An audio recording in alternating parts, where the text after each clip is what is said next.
All right, the quest for an aggro deck that I like in this format continues. So we've got here a Jeskai Lurrus variation. We've got a bunch of cheap instants and sorceries here that provide card selection and advantage, some removal, and then some protection for our threats. And then we've got the perfect pet alongside with 10th District Legionnaire as threats we can play early that are aggressive, that get a little bit larger, that we can protect with our God's Willing in our fight as one.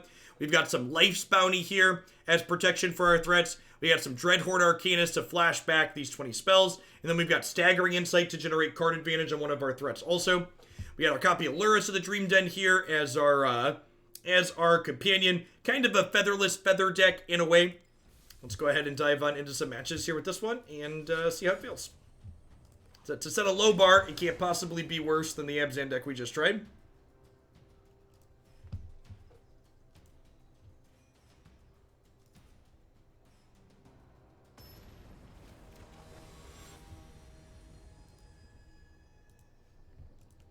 Inhuman Rabbit, thank you for the generous tier 3 and for the half a year at that. Welcome back. What keeps aggro viable in Historic but not in Standard? Just having better cards, come eat pizza. Look at the list of playable... Burning Tree Emissary is part of it, but look at the list of playable, like, 1-mana threats that exist in Historic 2. Land War Elves, allowing the creature decks to get into play faster and more consistently. Wider range of 2-power 1-drops in the white aggressive decks. Adanto Vanguard is actually a great one to point out. I think Adanto Vanguard goes a long way. Better 1-drops and cards like Burning Tree and Adanto Vanguard go a long way.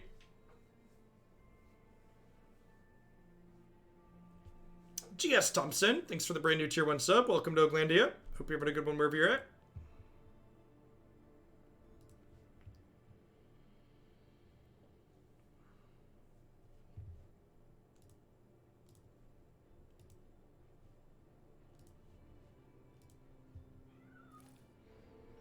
That's true too, actually. The fact that our aggressive decks tend to play very bad mana in Standard is a big deal. Having to play tapped lands to cast your spells consistently, whereas like in Historic, you get to play the buddy land, so your odds of curving out 1, 2, 3, 4 are much higher. The mana is actually a big consideration that I hadn't thought of offhand, but you're very correct, Marty, that's a big consideration.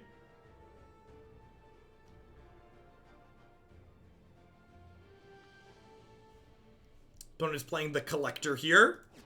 Hopefully they come back. Our hand's really good. I wanted to play a game with it. Are check lands common reprints in Standard? They are.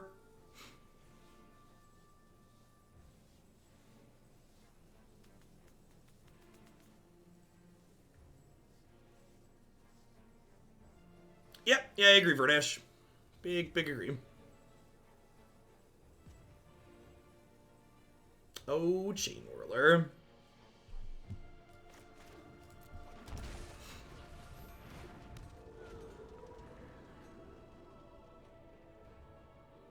Sure, lands a tap for mana to only cast creature spells. What's it called? Does that? There's an Ancient Ziggurat. There's a card. Yep.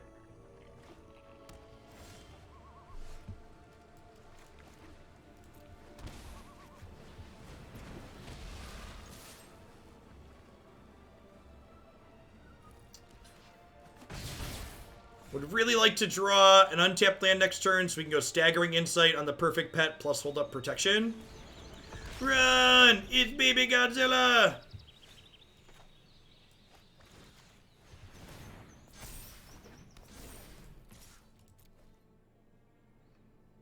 Yeah, actually, I think Ancient Ziggurat would be a sweet addition to Historic. I agree with that.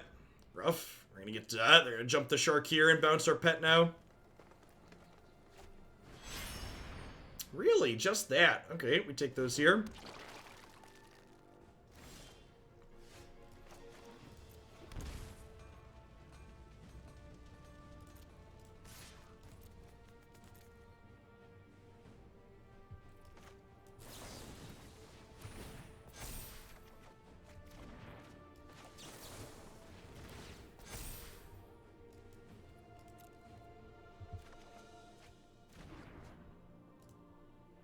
I think Enya's goal is to just get timed out for trash card suggestions. I'm pretty convinced at their goal here is to just get timed out for trash card suggestions. They're the one that recommended Blood Moon earlier. For the love of God, never Cavern of Souls. Never, ever Cavern of Souls.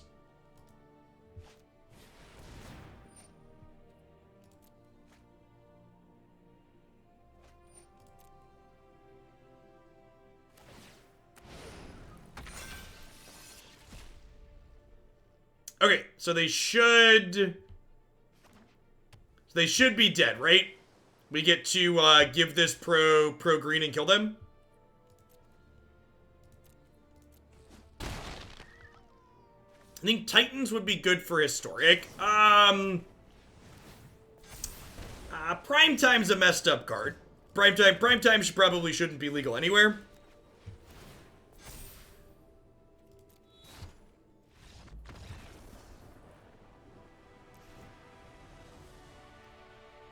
Well, Nykthos is going to be added eventually, Cordemi. Again, remember that every card that is Pioneer legal will eventually be Historic legal. So again, Pioneer as a whole will be coming to Magic Arena. Alright, I think I want Dispute and Aether Gust against their blue and green deck. Fight as one, probably less good. They don't have a ton of actual removal. God's Willing is good for slipping past with protection like we did that last game. Shock doesn't kill nothing. Primetime is Primeval Titan. Shardless Agent. Sure, Shardless Agent and Bloodbraid Elf would both be fine additions, I think. They're sweet cards that people like playing that create what I would refer to as esports moments.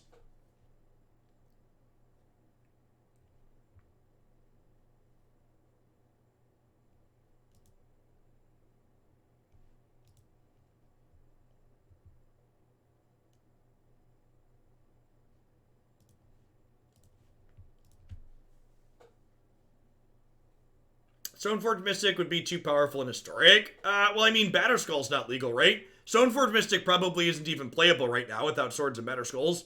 Like, there's really no good equipment to get, right? It's like just Embercleave. And I'm not sure decks that play Embercleave really want to play Stoneforge to search it up.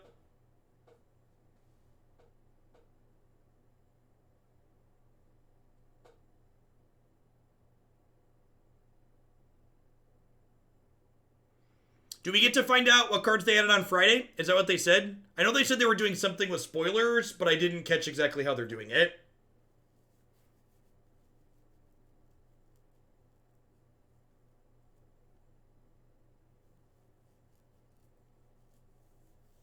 All next week. All on Friday. All the spoilers will be up at 8th. Sweet. Good. That's great, because that'll give people playing in the Hoaglandia Open are only going to have 2 days to test on Arena. I guess once they tell you what cards are legal, you could technically use third-party clients like Cockatrice to test, huh? That's kind of funny. Right? Takes me back to paper days, chat. Testing for events in advance of getting things on Magic Online. It's funny, so for the event coverage that we do, the card viewer on the right, on the side of the screen is actually just Cockatrice. I have Cockatrice open on my third monitor, and I type a card up, and it pulls it up in the deck editor.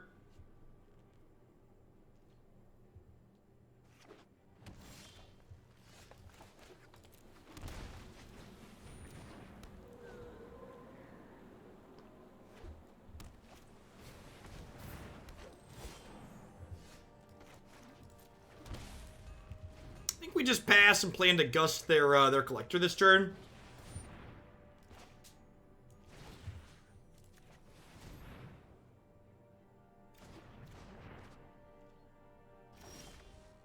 No land is good for us.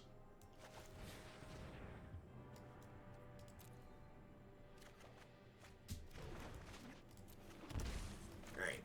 Since we know they need mana, let's offer a trade because they're not going to take it.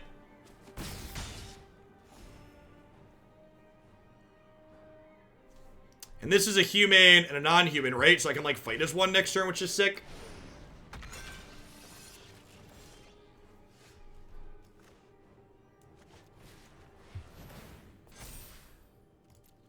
super in for more Defiant Strikes.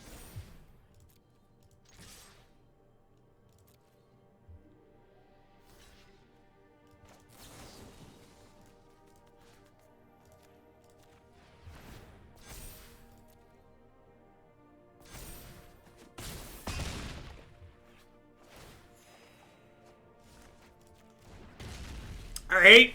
I know our opponent's deck hasn't really done much in these games, but I'm kind of into, like, what the core game plan of our deck is doing. I dig it.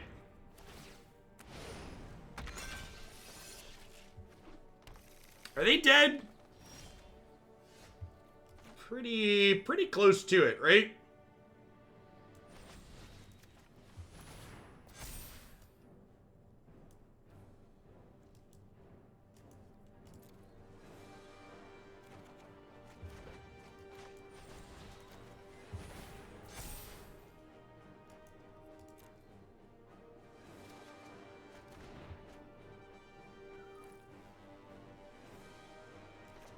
Yeah, this is lethal, right? Because I do this, and then we give the... No! Oh! Oh! Oh, no! Oh, no!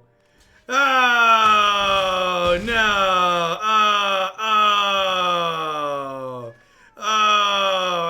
Okay, so our deck won that game. If I cast the God's Willing there, they die that turn. Why does our God's Willing look like a creature? Yeah. Mistakes were made. Mistakes were made. Had I God's Willing to this, they would have died. Okay, they died anyways, but like, I'd like the record to reflect they should have died. They should have died in our previous turn.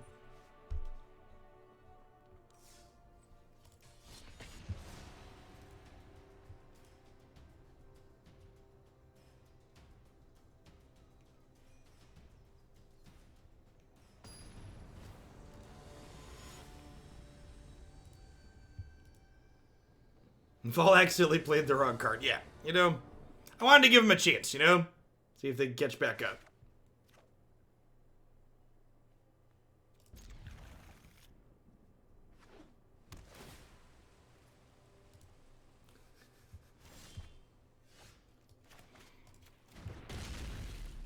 Better than cycling the fox? Ain't that the truth?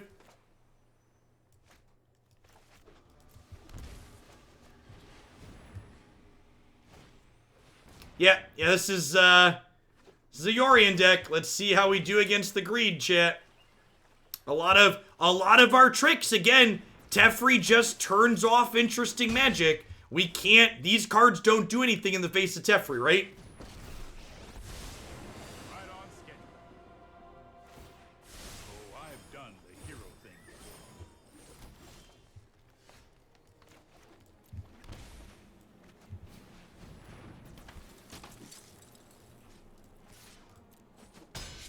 You just let me know if you're up for round 2. Okay, fight is 1, insulates us against a sweeper here.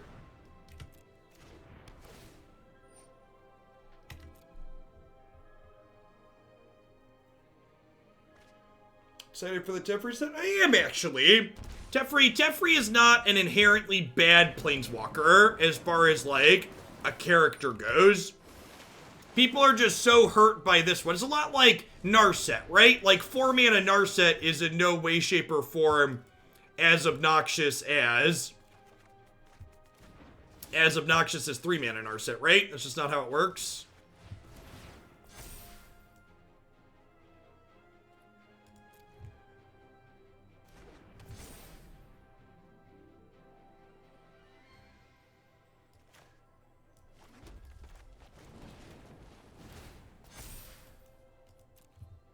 This is a little aggressive, but I think it's right.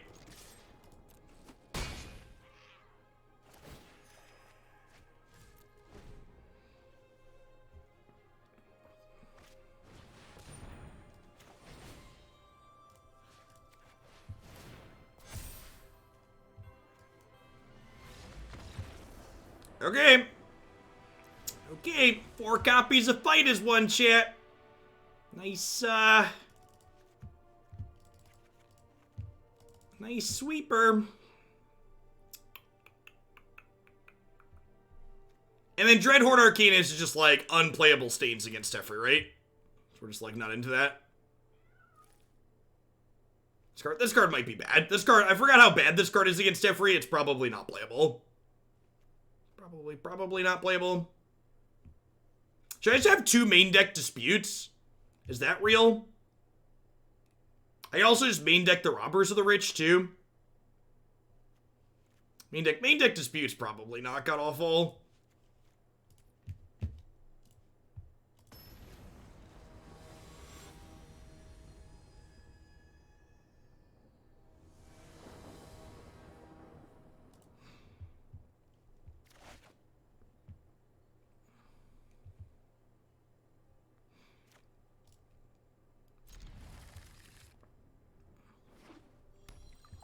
The Venn diagram of things that are fun and things that don't work against Teferi is a circle. I think the counter spells are fun, depends on who you ask, probably.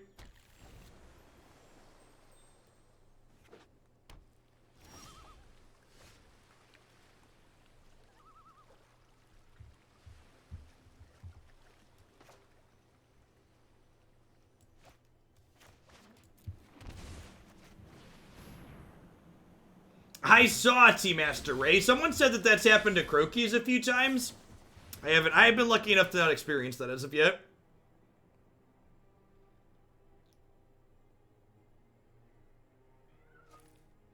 I just resolved Emergent Ultimatum against the Teferi. It did nothing and my opponent conceded. That's great.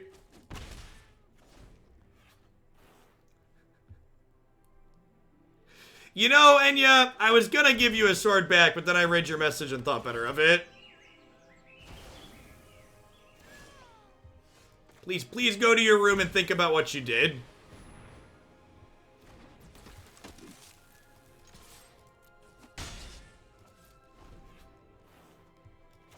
If they have a Shatter here, we're in trouble.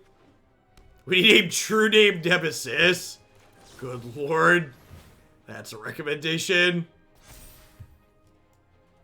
I think I'm bottoming that. We're like looking for threats and protections. I'd like a fight as one to break a I think we just Dorat here, right? And smack him for 4.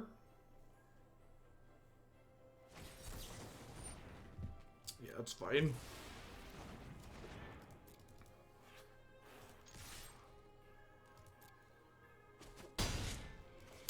What's another threat I can play in this deck, chat? Anybody have a recommendation? What's a threat that's not completely embarrassing? Because Dreadhorde Arcanist does not seem good. Lurrus limits our options a little bit. What's a 1 or 2 drop we can play? Terramander? Terramander could be real. I could buy that for $1.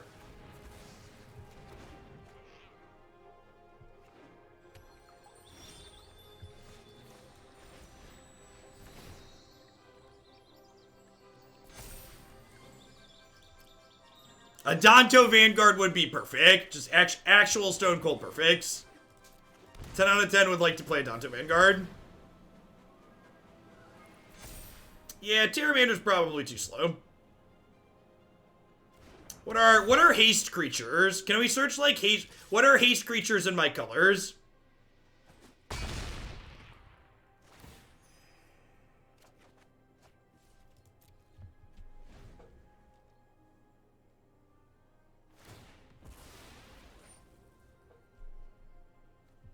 This is Robber of the Rich? Yeah, I've got some robbers in the sideboard. The Elemental Wizard. Okay. Yeah. Yeah, I could see the Elemental. Okay, so they're dead, right? We're gonna give this protection, and then we'll untap and do this and kill them.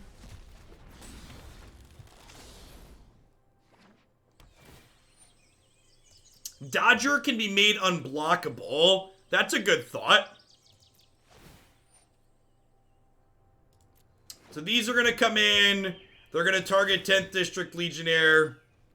I'm going to God's Willing it. My enchantment will fall off, but we have this to give protection to extra and they're dead. God, having 8 protection cards is sick.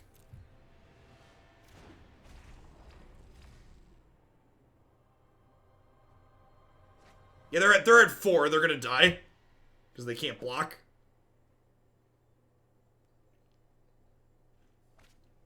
I like that Robber's another human.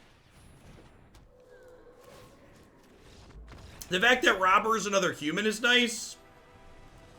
Why does the enchantment fall off there? Because one of the many parts of enchantment protection text is you can't be enchanted by things of that colors.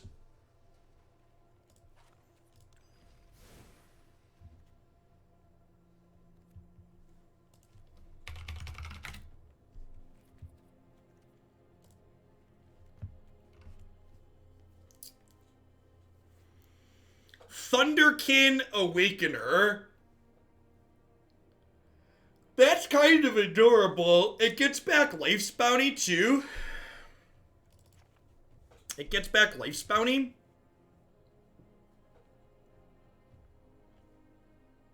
Unchained Berserker isn't good because we can't target it with our own spells. Dodger is also a rogue for Robber of the Rich. I don't hate this suggestion.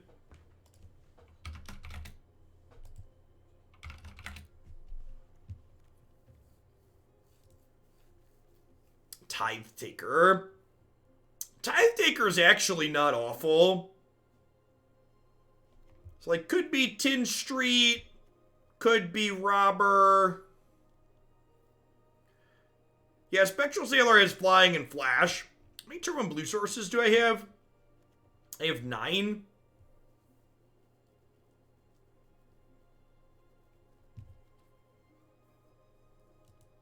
I like the idea of haste threats because haste threats are better against Teferi. If that makes sense.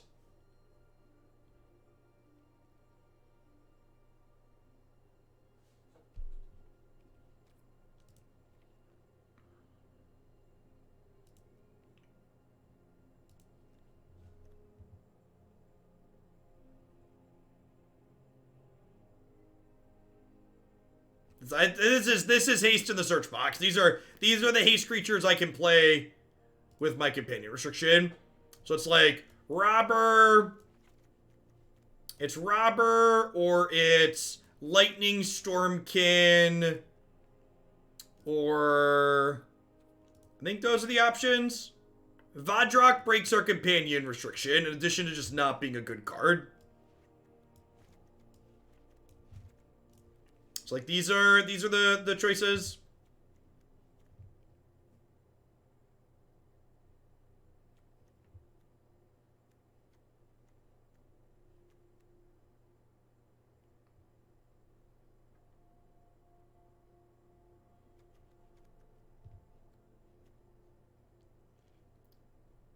I think Evasion's better than Robber. The fact that this card could like draw real cards for them seems fine.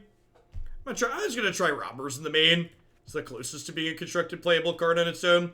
How do we feel about splitting Shocks and Mystic Disputes 2/2?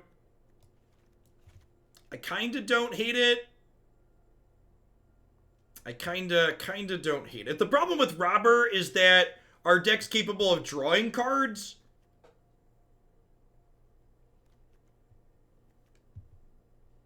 Is the small downside. I've got 1 slot in my sideboard now. If I put Robber in, maybe just put a 3rd Robber in the sideboard as an extra threat. I don't mind going up to 15 threats against the control deck.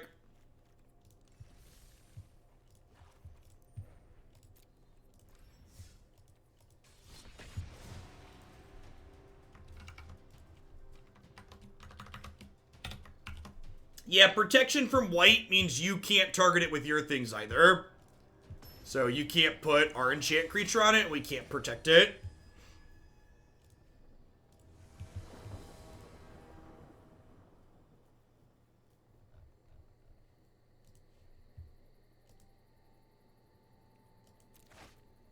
You're not that stupid. Protection's a very silly mechanic. That should not have come back.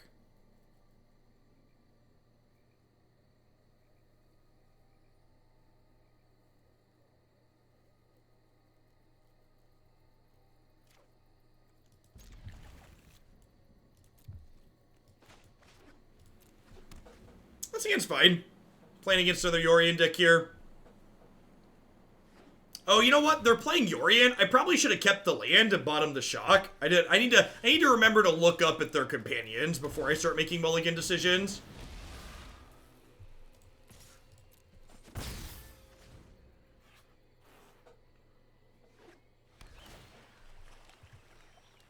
Alright, dear opponent, please don't Mystic Dispute me.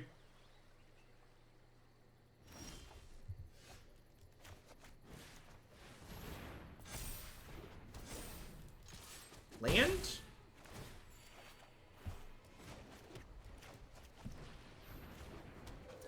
Would you believe, chat, that the core of this list that someone sent me, the one change that I made to start was I added 2 more lands to it? Would you believe that the thing I did was I looked at what I got sent, I was like, yep, needs 2 more lands.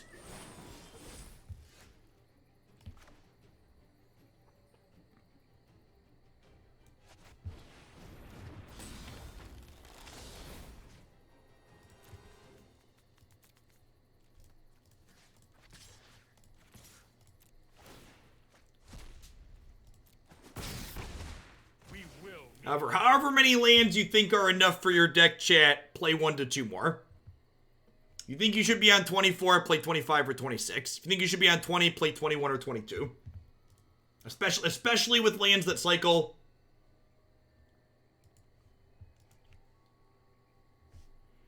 I really hope they miss a land drop after Robert took their island. What if you just want to play 15 lands and play 16? Because the shuffler's rigged. So, Yarok Field back in the day was actually a build-around submission to start.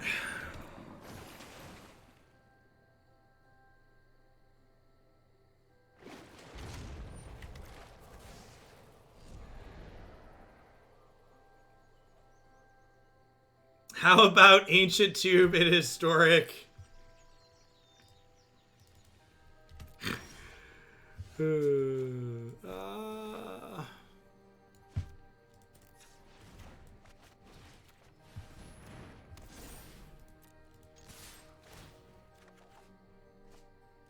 Alright. Can I hit another land, please? Alright. Better than missing.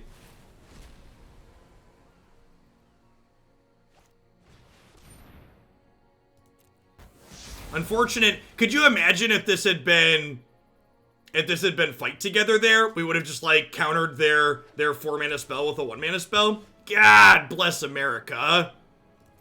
So close. Oh gosh, Lurrus lets us replay Staggering Insight? That's so good. What is going on with the Staggering Insight? Magic Arena has also decided that playing Staggering Insight is really good, and it's decided that that's all we get to see. Alright, I can shuffle my cards over this way and only have whatever's all the way on the right be blocked by this. Look at it, Jeff! Witness me! Witness me!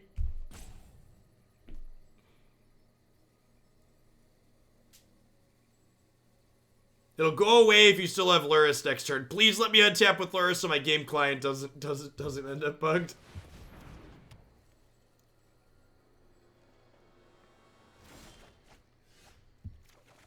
Alright. Alright.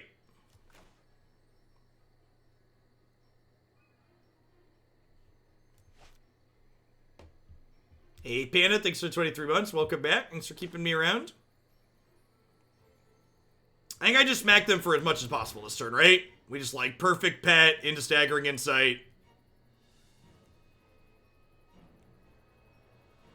If they have a dispute of their own here, we're probably dead.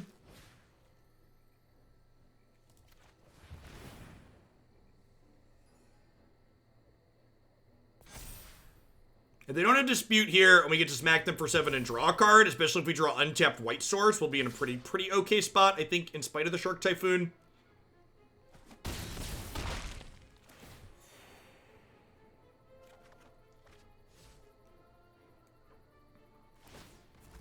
Maybe it's possible I'm supposed to put Staggering Insight over here, so that way if they have a Shatter again next turn, I get to draw a card. The upside to putting it on here is this way I'll be able to, I guess it doesn't even make sense, because this would still get bigger when I cast it, right? Yeah, I think I should have put this on Lurrus to play around Shatter. Although, again, I was hoping to, draw the white source to fight as one. Again, like, play more lands, chat. Play more lands. However many lands you think are enough, trust me, it's not enough. Keep an open mind.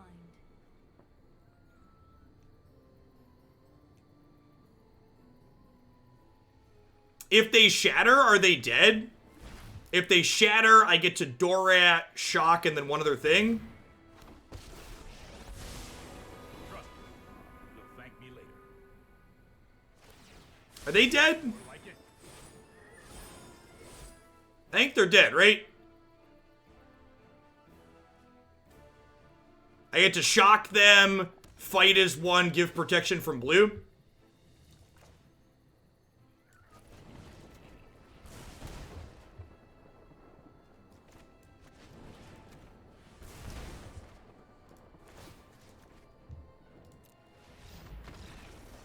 So when I posted this in Discord last night, or whenever it was, someone was like, they were having a lot of wrong half problems with this deck, which kind of confused me because you literally always have a creature with the companion, right? So I feel like this is a good instance of like where wrong half doesn't really apply. So I want my extra robber, I think. I think I want all these Mystic Disputes. I'm just gonna trim an opt, honestly. Yeah, it's probably someone not mulliganing appropriately, which was what was my immediate thought too.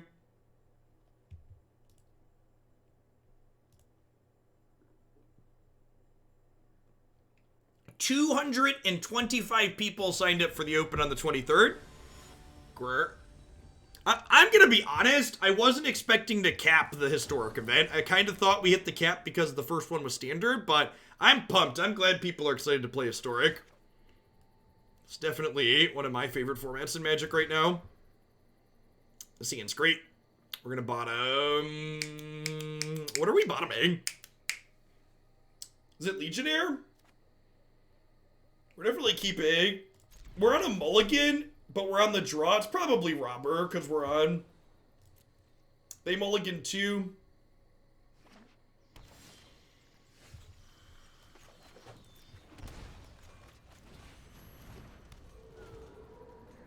Historic is sweet crafted stuff. Ain't that the truth? Ain't that the truth?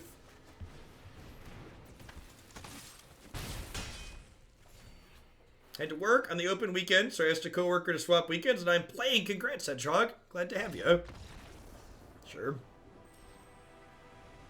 Man, if this deck is even close to good enough, I'm probably gonna play it. This is the type of deck I like playing, chat. Tricky aggro checks all of the boxes I want to check in Magic the Gathering.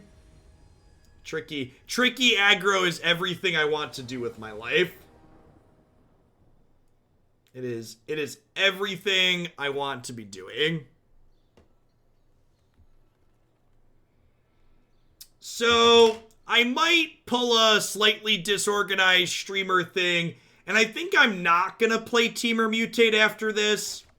Unless that we play this deck some more and it ends up being a total bust, I'm gonna do whatever deck is after Temur Mutate. I added the Temur Mutate deck to the queue myself, and if this deck is good, I don't really want to play the Temur deck. I'd rather play Tricky Aggro than a go big deck.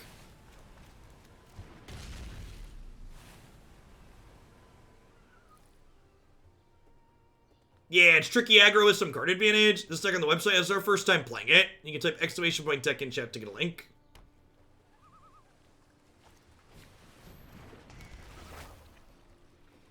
I would accept the Temur Mutate deck as a deck submission, but the deck queue's kind of backed up right now, if I'm being honest. So like me cutting in a deck that I'm not.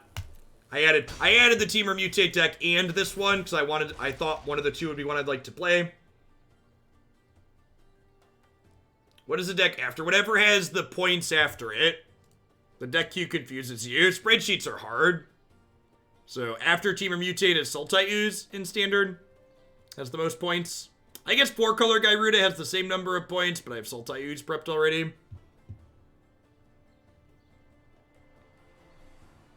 I believe the tournament is on the 16th.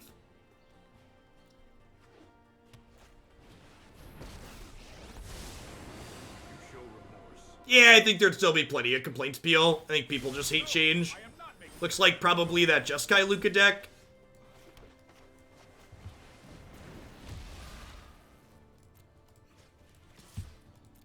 It's only a matter of time. Hey, Rebecca.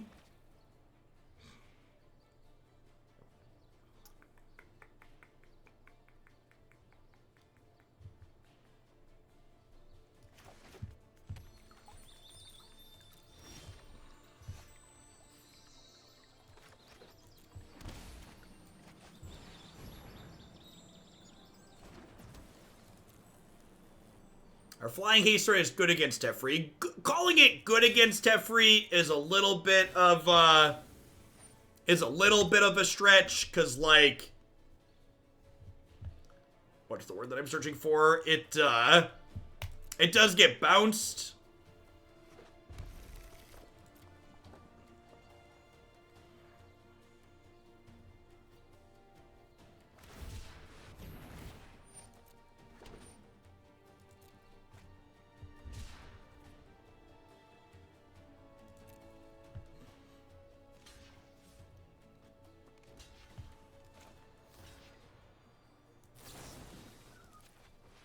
You can protect it proactively. I can protect my creature against Teferi. I can protect my creature against the card that says I'm not allowed to play combat tricks.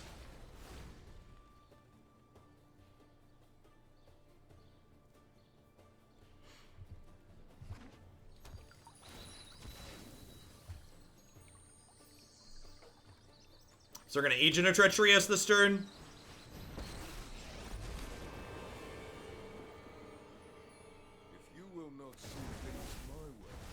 And I think we're probably done here, right? Can all become stronger. So I can do this, but like, yeah, we're just dead. Turnip a Brown, thanks 2,000. Thanks for the brand new tier and sub. I appreciate that. Welcome, welcome. I think we're just swapping 2 shocks for 2 disputes and clicking submit. Hushbringer. Yeah, that's someone else had mentioned Hushbringer. That could be a card we were talking about. What do we want our last threat to be? Hushbringer could be a card we want in the 75, even potentially in the main. In the Jeskai Mutate deck, we had played a little bit of. Hushbringer in the main was quite excellent. So yeah, Hushbringer in our 75 sounds potentially very appealing.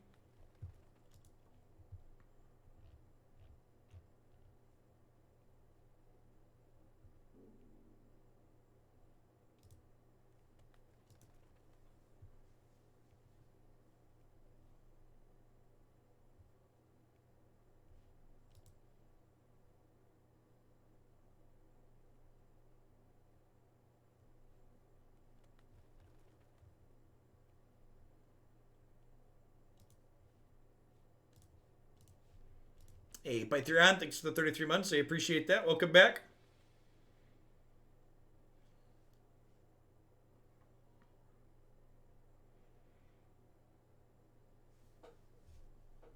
I saw a tweet on my timeline that said the first Magic event after quarantine ends is going to have record attendance, and I feel like a lot of people have a pretty unrealistic expectation of what's going to happen in the world. It feels like a lot of people think that, like, a switch is going to get flipped at some point, and, like, everything's just going to go completely back to, like, what it was pre-COVID, and, like, that's really, like, not likely to be the case, right? Is my understanding.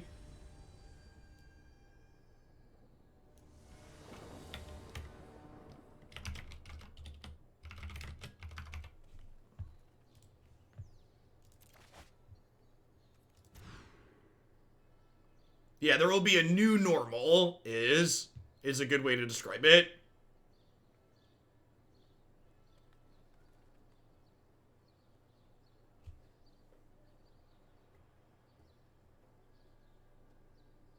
You're likely never to have snow days in school again. Why is that? Because on days where you cancel in person, you'll just have remote?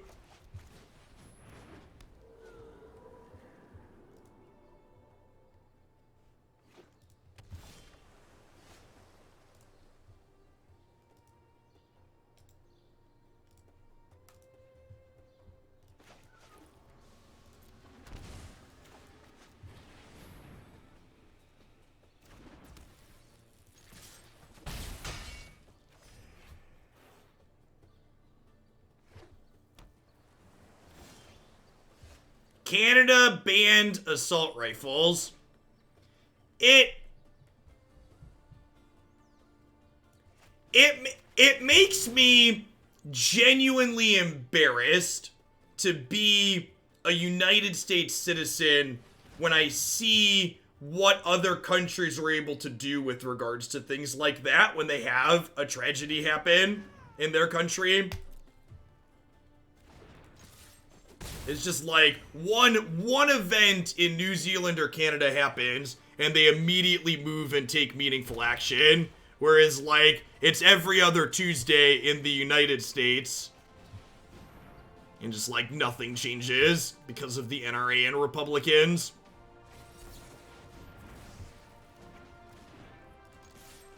Good highlight here of how important it is to hit our early land drops in this deck. Again, even 22 lands might be one too low, honestly. I get some Hushbringers at my 75.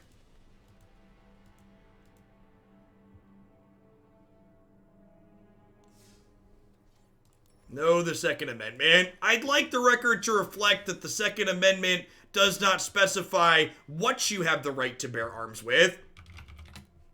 And the Second Amendment was written when the most deadly thing people had access to at the time was like guns that fired 1 bullet per minute, right? Yeah, also well regulated is included in the Second Amendment.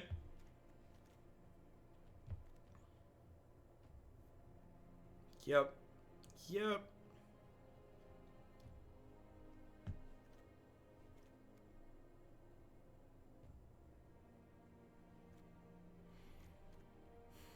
For clarity, that's sarcasm. Yeah, I know, but it's still good to know in general. Do I want these Aethergus? I definitely want these Hushbringers. What do I not want? Do I need these Light of Hopes? I probably do. Killing Fires and Reclamation cheaply seems good. Maybe if I'm doing these, I don't need all the Apostles of Purifying Lights. Maybe I don't need Shield Breaker. If I do this, let's do that. Because Hushbringer shuts down Cat Oven in a way, right? The same way, similar to how Shieldbreaker does. And I have Apostle of Purifying Light as well.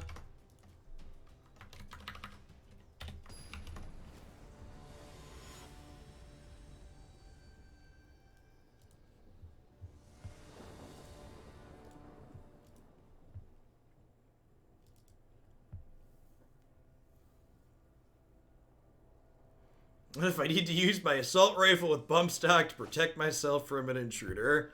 Yep.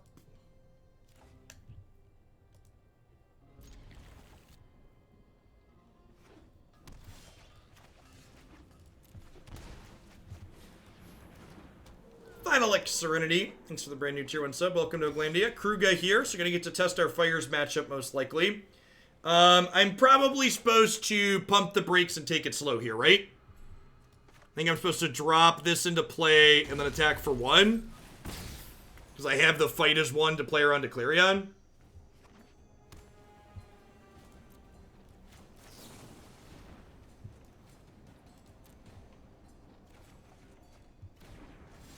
Drone strikes against their own citizens get real. Yeah, but it's also get real in the aspect of that you need guns to protect yourself from the government. So saying, hey, your gun's not going to do anything against the government that has drones is also, it's answering one illogical extreme with a different one. Oh, maybe I should Dorad here, right? Because I could opt. Well, I already have both modes, because this is a nymph, right?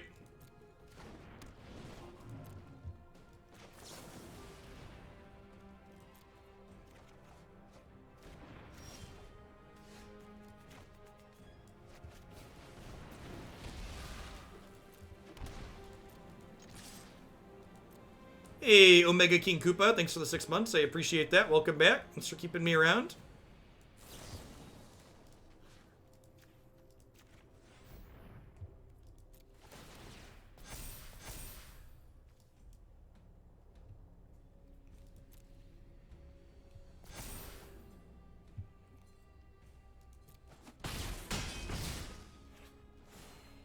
Right, shall that be infringed? Well, I mean, that sounds like you remember a Twitch chat. So naturally you are a lawyer.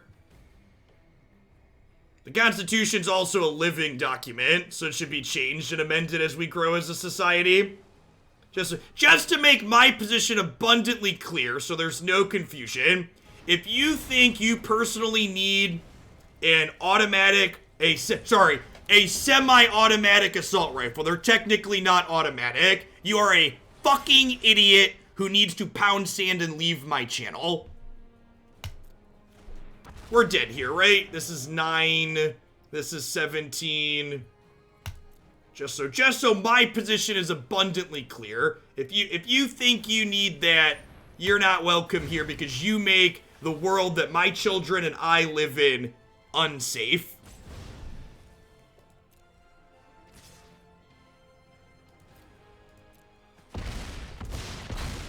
If you think your family is safer because you have a gun in your home and you have children or anybody in your family who doesn't have lots of firearms training, your children are less safe in your home with firearms than they are in a home without them.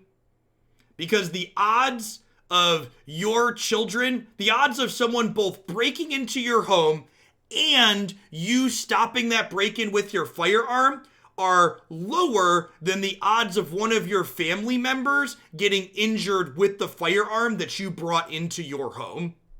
That's just reality. So there is a chance that if someone breaks into your home and you have a firearm, you could stop them, but that chance, both those events happening, is lower than someone getting hurt with the firearm that just exists in your home.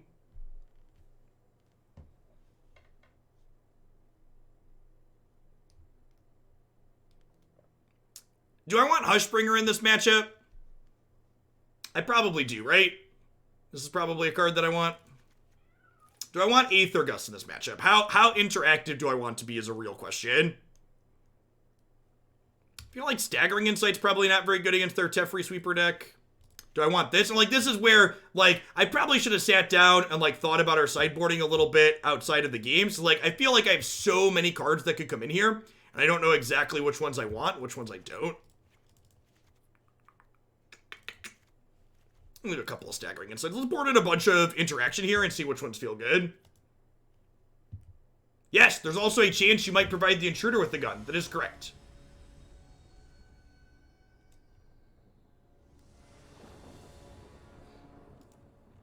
And then the other flip side of it is when people tell me, well, I have kids, but my gun is kept in a safe and the ammo's not kept with the gun. It's like, well, if that's how you keep your weapon to keep your family safe, can we give up the illusion that you have the gun to protect yourself from an intruder? Because if it's really stored that way properly, that's difficult for your children to accidentally hurt themselves with.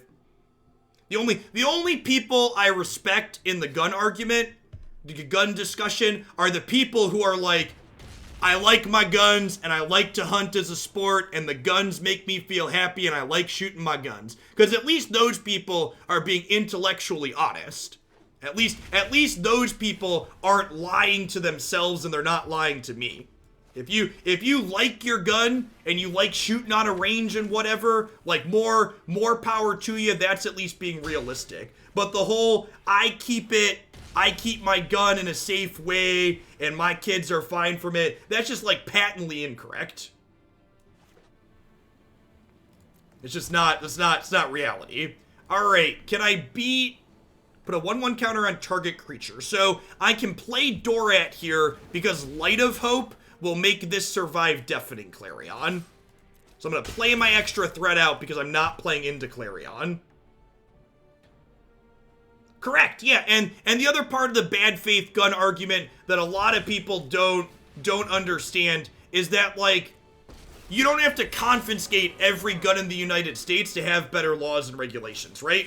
Like, a lot of people and gun nuts who want to scare other people, they talk about how, well, if you want to institute any laws or anything like that, the only option is to take everything away, and that just couldn't be further from the truth, right? Like, there's so many things that exist between we have to get rid of all the guns and the very little that we do now.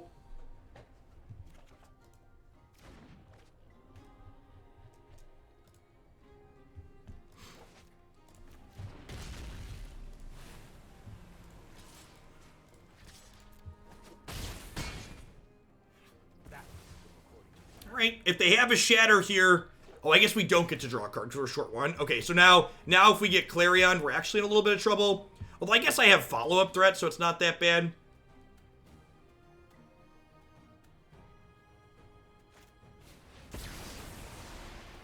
The question is, are we going to be able to apply enough pressure post-Clarion to really get anywhere? I'm going to just not play around a second sweeper here, I think. I'm just going to push all in. Feels bad, man. And this is how playing aggro decks has felt to me in this format. It feels like you just get swept up, and maybe Lurrus is gonna let us beat the second sweeper.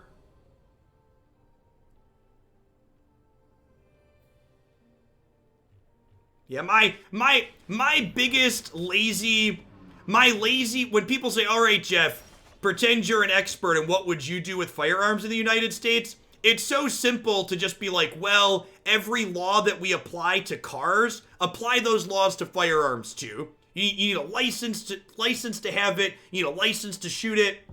You have to register it with the state. You have to insure it, so if anybody gets hurt with your firearm, you're legally responsible and have to pay damages. All those types of things should just happen. Alright, I'm gonna do this. I guess I do it out of the graveyard, huh?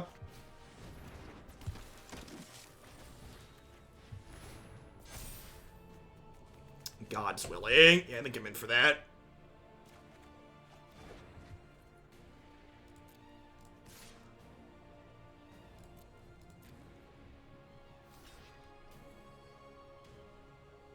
Yep. My favorite part is when you say you should make firearm owners legally responsible for the damage that happens with their weapons or lives that get lost. It's like, well, if you're not willing to assume that responsibility, I thought these things were so safe, right? Like, you just got done telling me how safe your gun is and how careful you are with it. If you're actually super safe and careful with it, you should have no problem insuring it and assuming liability for anything that it does, right? Or was it actually not really safe ever and you just lied to me?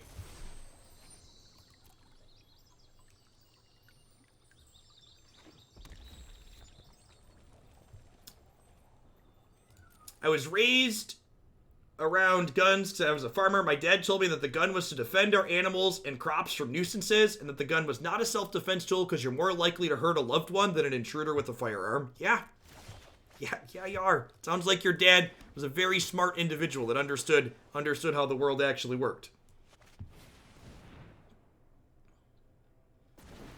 I think we Dorat here and then Staggering Insight and try and smack them.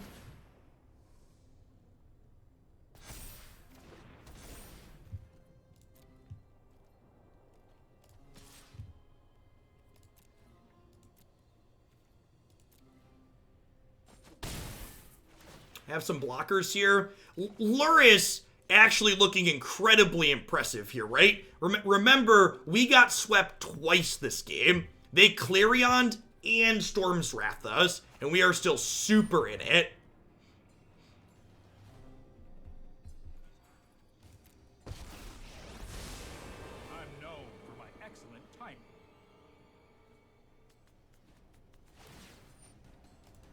I'm gonna sack this to deny them the card draw. We're gonna name white here because it protects it from Clarion as well.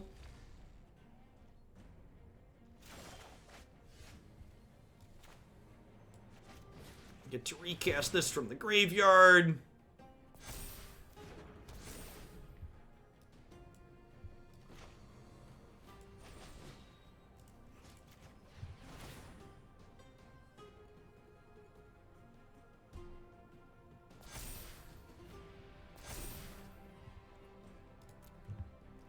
You know, maybe I should have cast the Life Bounty there to protect it and then pumped this with spells from my hand. One thing I appreciate is every time I make the mistake of trying to let out arenas your speed of play, you actually play the game at a good pace. Yep, I do play quickly. Why would it change with firearms? So what you're doing there, Guyand, is you're letting what we refer to as perfect be the enemy of good. You're saying that the thing you're suggesting doesn't solve every last problem with the issue that we're having, so we should continue to do nothing. And that's just nonsense. Life is shades of gray. Perfect solutions don't exist. Change is gradual, and solutions are largely imperfect, but work towards a goal that we want to achieve. And the only thing you can say is, this doesn't fix anything, don't do it. That's just nonsense. What you should say is, if it doesn't fix anything, or if it doesn't go far enough, that's something you could discuss and you could work on the details. But just saying, it's not perfect, it doesn't fix everything, ignore it, is nonsense. That's a tool used to shut down communication and stop people from contributing and improving society. Thanks for the 10 months, Boston. I appreciate the tier 2 at that. Welcome back.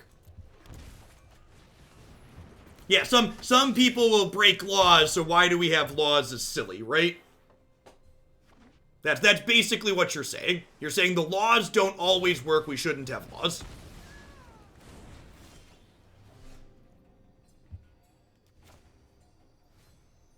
Well, poop. I think I want a 23rd land in this deck. I think I want a 23rd land. It's a good hit there.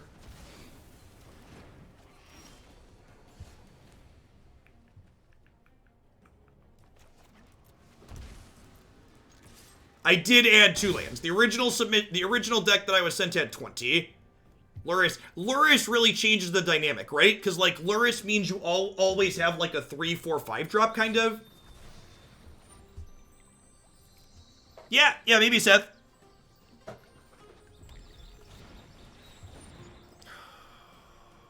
think I'm just doing this.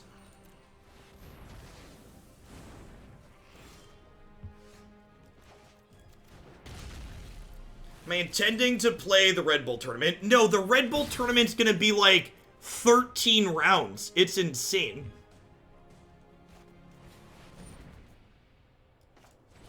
I'm too old for that. Ain't nobody got time for that. The people that are gonna play it, more power to them. Excited that there's more competitive Magic on Arena, but like that's just so many matches. An old man shit, can't do it anymore.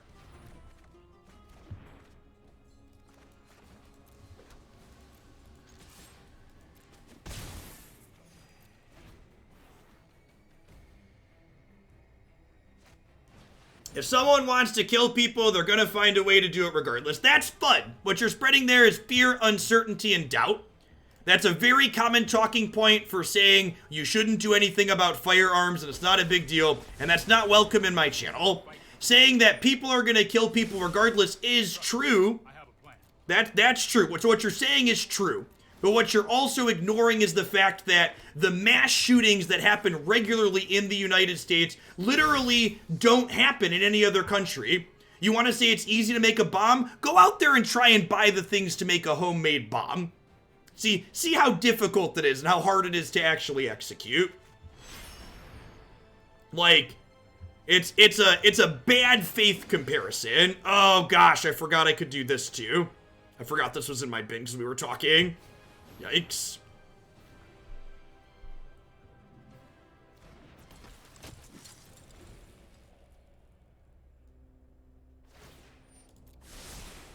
I've got time.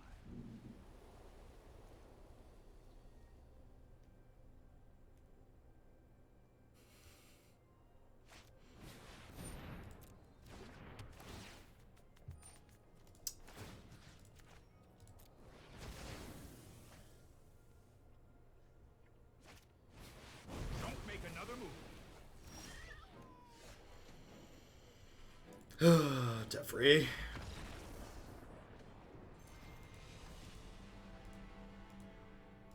Well, the auto tapper didn't get me there.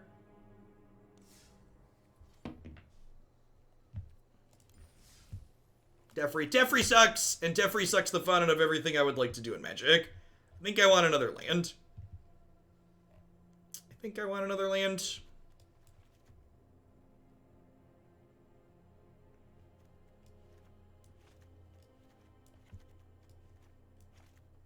I'm gonna add a Mystic Dispute. I'm gonna add a Temple of Enlightenment. Buddy lands are not legal.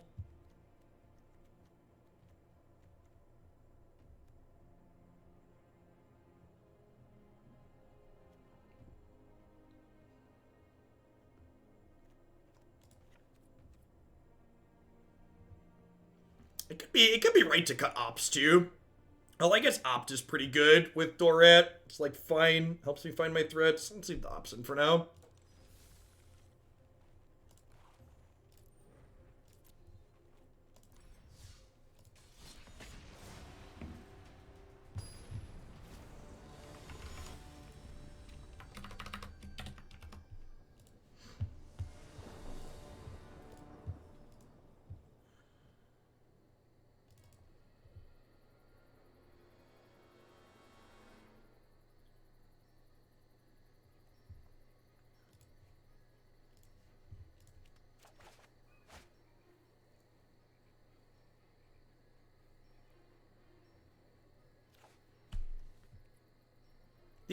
The other problem with the comparisons about things whenever people talk about comparisons to people, well, people die of other things, more people die in car accidents, more people will die from knives, etc., is those bad faith arguments explicitly ignore the fact that, like, those other tools that you're talking about have other purposes, right?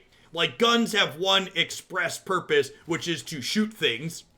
Whereas knives you use for cooking, right? They're functional. Cars you use for transportation. They don't have the express purpose of ending life. Because, again, there's nuance in discussions like that. It's not just open and shut.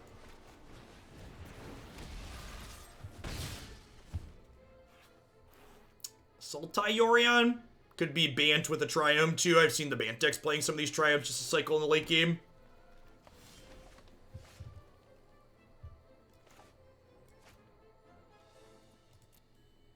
Man, remember when I added a 23rd land to this deck, chat? I guess I did bottom 2 lands after we mulled the 5, though.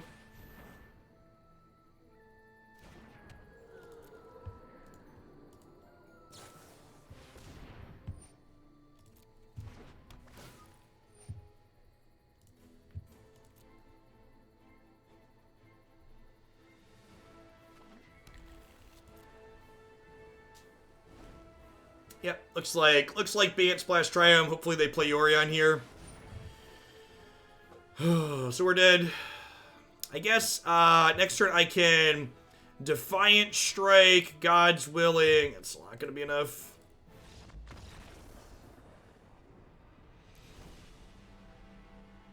Most people that are anti-gun regulation probably can't define nuance, let alone spell it. It's funny because it's true. Do I need Aether Gust here? That's probably fine against their Nissa deck. I've got some ramp spells too. Probably have Uro hiding out.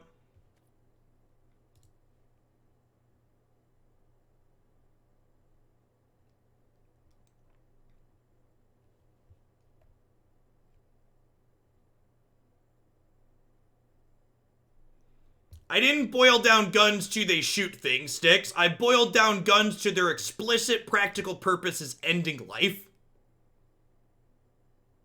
Sporting could maybe be added to that, but largely when you're doing sporting stuff with them, you're also ending lives of animals with them. So again, knives, cars have explicit intended purposes that are not simply, we need to kill a living creature.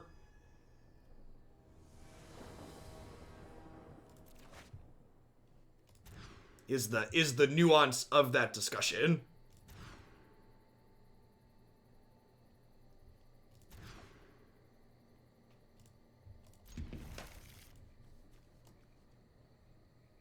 Yes, we were discussing what happens in countries where they actually care about their citizens and they're not owned by the NRA. I just clicked the wrong land to put into play. I could have sworn to God I clicked that one.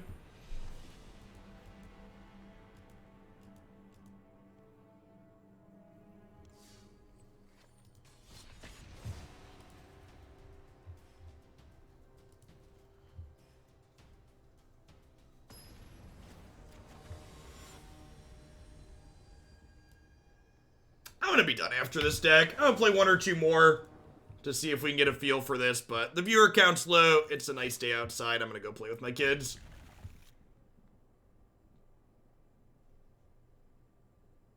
Done a lot of long days because the viewer counts has been high. I appreciate everybody that's here, but been live for a little over 5 hours. I'm gonna take it easy on days where we have a little bit less people in here. Set release hype has mostly fallen off at this point. I think a lot of people have realized Standard is just like this god-awful pit of Yorion decks. Alright, against that, am I supposed to Dorat on 2 or 3?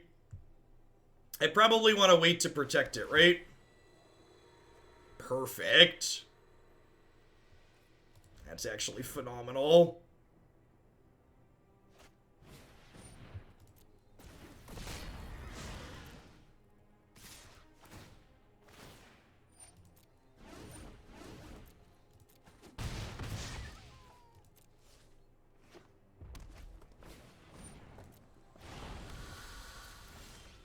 Yeah, anybody who's gonna actually you about the definition of what constitutes an assault rifle isn't anybody that's having a discussion with you in good faith that's worth your time. Just as a point of reference, anybody who's trying to have a discussion with you about firearms, if they're gonna actually you about the definition of that, they're not someone that you should spend time talking to.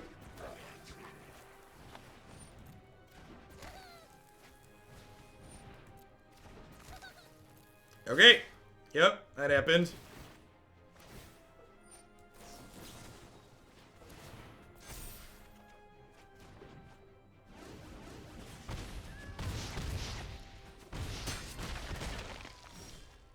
We are currently being run down, chat. Currently being run down.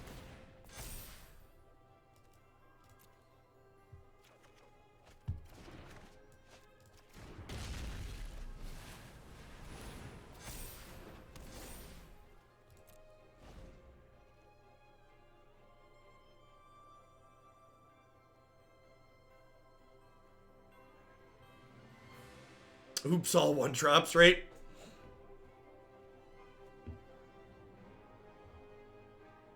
They can't have cleave. They're playing Obosh. So we know they don't have cleave.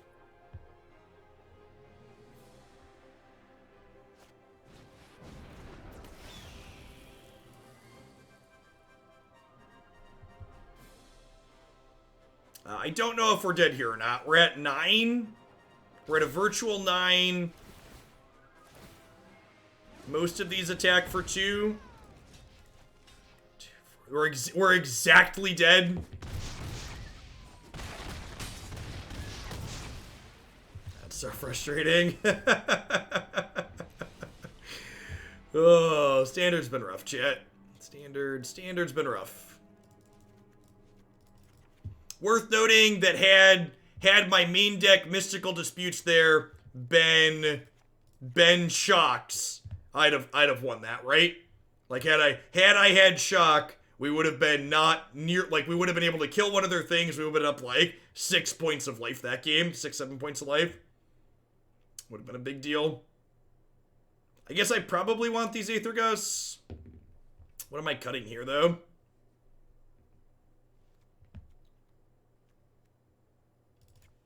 Probably God's willing.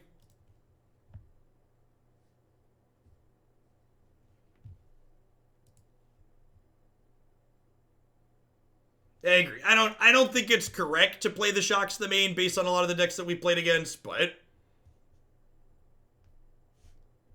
Gingerbread does dodge Aether Ghost. You're not wrong.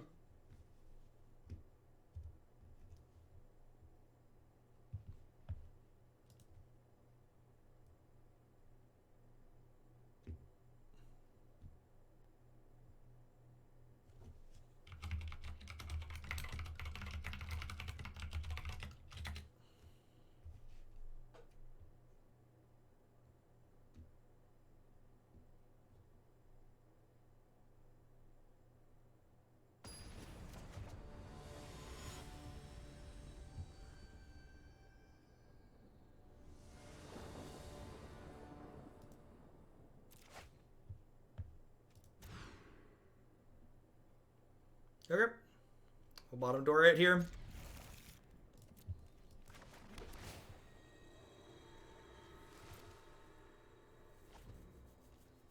In it to win it, chat. In it to win it.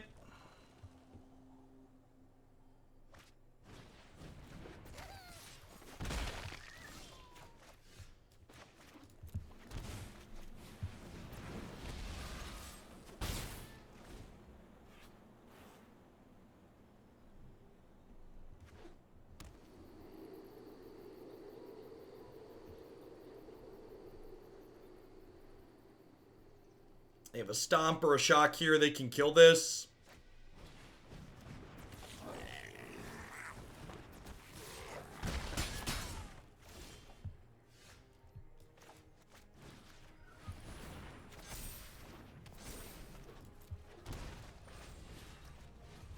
I don't think I play around the ability for them to deal 4 next turn. I think I'd rather just do this.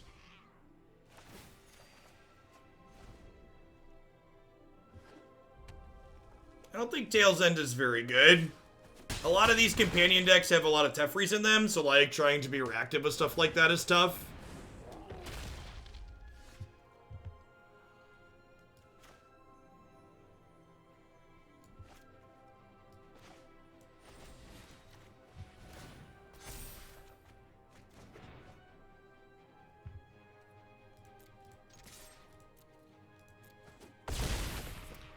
I mean, to be fair, Deafening Clarion probably isn't unplayable in this deck.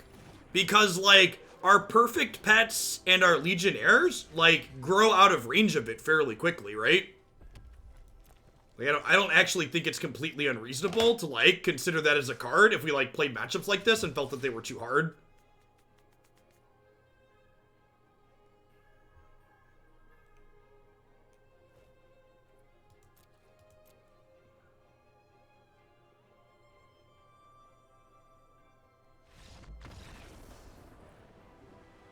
Yeah, I don't really know what the sideboard's doing. Like, I don't know if these matches are strictly hard either. Like, I need to play. Like I said, that first game, had I had Shock instead of, like, the Mystic Dispute, we would have been fine. Feathers played Clarion. Yeah, Feathers played Clarion and Flame Sweep, too. When Field of the Dead was popular, you played that. Feather didn't need help against small creature decks, but against Field of the Dead, you wanted a Sweeper.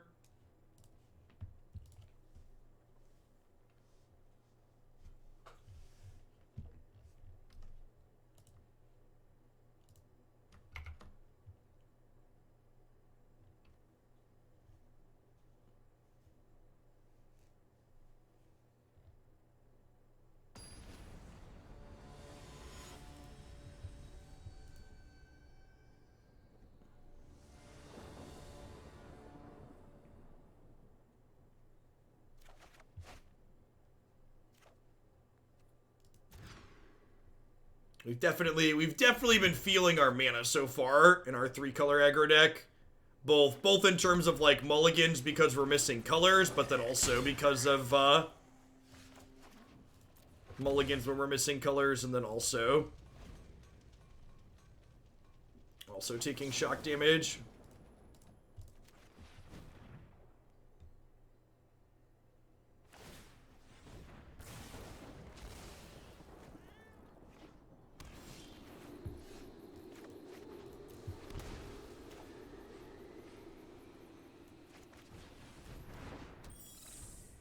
I'm just playing this out to get my lifelink going.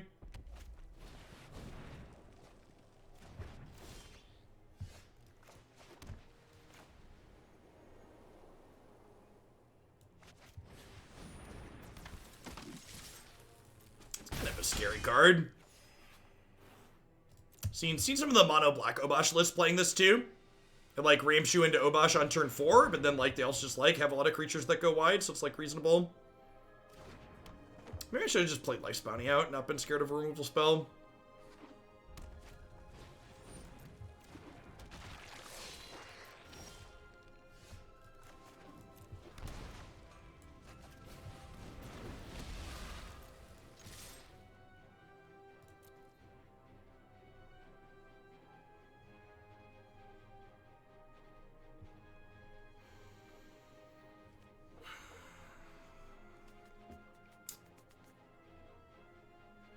If they have shock and I proactively God's Willing, we just get savaged. If I do actively God's Willing, though, I get to... That's tough. That's tough. I think I'm just supposed to hit them. It's plus 2 points of damage. And like... That's close. It would give me two scry ones as well. You can erase Obosh from here. Yeah, I think so. I think so.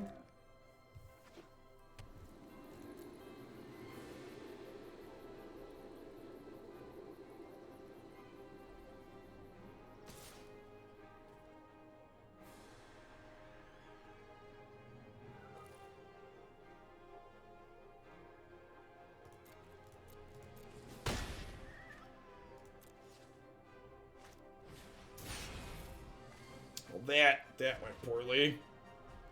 Alright, so during my upkeep, I'm going to cast this to scry one twice, but then also get protection from red so I can smack them with it.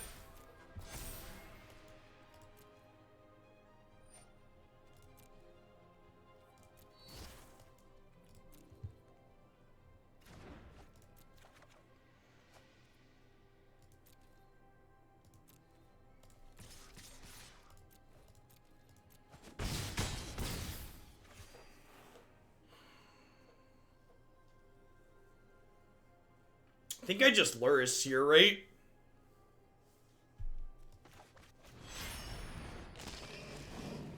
We know they can't cleave us, which is great.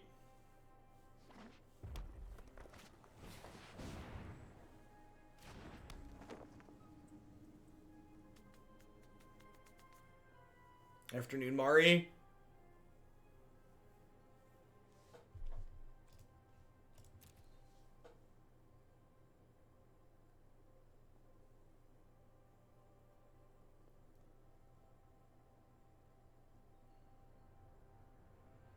So remember, these are doubled. So if they have shock and I don't block both their creatures, we actually die. Because they could castle this up to 8 and then shock us for 4. Yeah, Obosh works with all their odd cards. It does not work with Stomp, though, because Stomp is 2 CMC. I can't beat a claim, so just, like, not even thinking about claim. I'm just thinking about cards I can beat. Opponent decides they have no way to win. Alright, we take those here.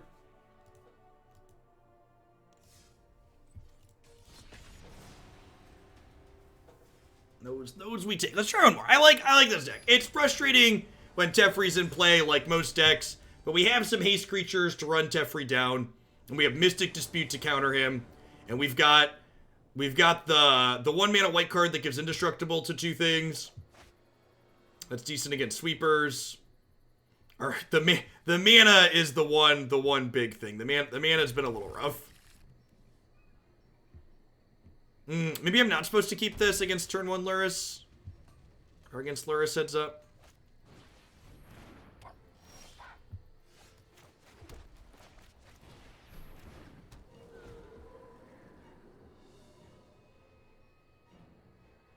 They have Fox on one, chat. It's a little scary. The Flourishing Fox is very good.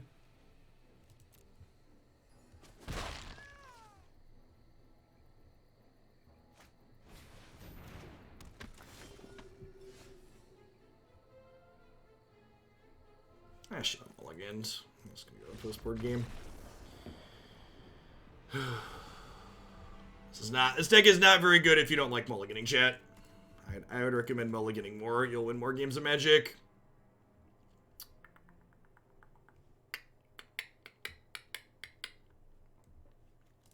I think I want my flying threats in this matchup more than haste. About Reckless Rage, I don't know how we ever beat this archetype. We just attack them. Have an evasive creature, kill them. So I'm going to bring in the Hushbringers. Just like this. Thing on flying, thing, attack. Dorat's exactly what we want to be doing. It's very possible that, like, Hushbringer is just, like, the main deck threat I want. Like, there's matches like this where the evasion is good, and then there's other matches where you, like, really care about his text box. Yeah, Staggering Insight lets us race really nicely, which is great.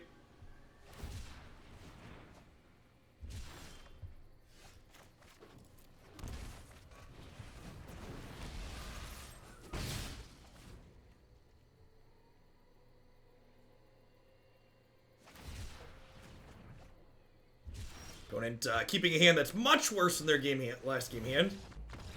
I don't understand, chat. Magic Twitter told me that this game is incredibly low variance. That the London Mulligan removed all variance from the game. That every game is the same.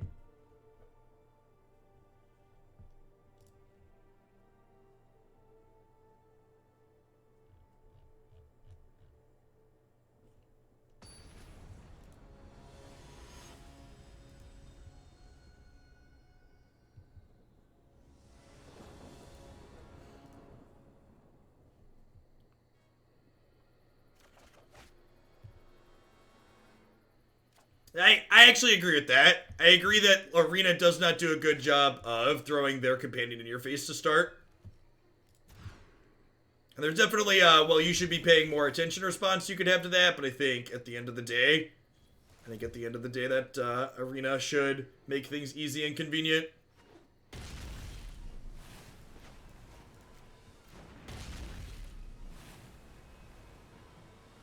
Remember when Guy Ruda broke the format? I remember when Guy Ruda broke the format. Completely unacceptable. Now that is actually just incredibly good against us, huh? We're gonna need multiple threats to punch through that. Alliance is very good here.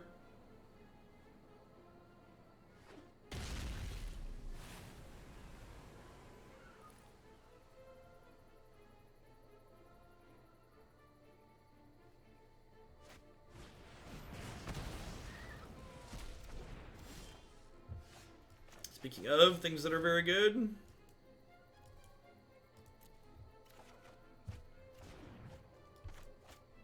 Hey, here's some affirmation. Thanks for the 5 months. Catch us at the tail end here. Just looking for a threat.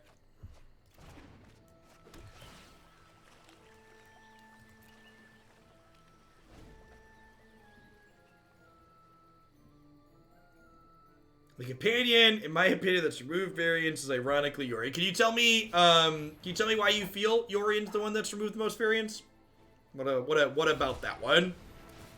Just like giving you access to more copies of your things? I mean, like Lurrus does something similar, right?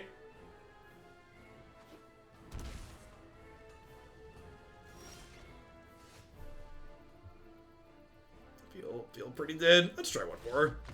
I don't know. Probably just gonna like, it's funny. Like, when I'm like trying to find a deck for a tournament, a lot of the time at a certain point, like if I'm happy with something, I'll just stop playing it.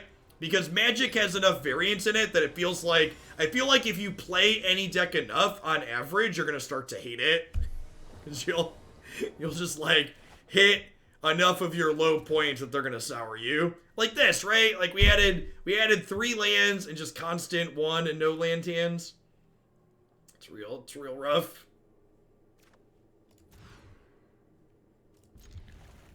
Alright, I guess.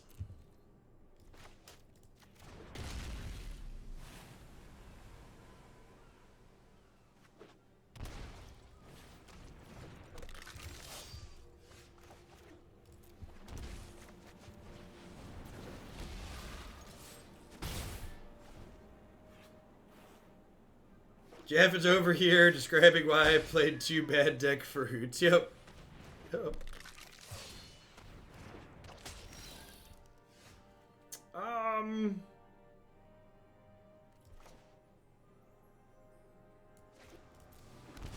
That's gonna Lurrus. It keeps the Scorpion at bay.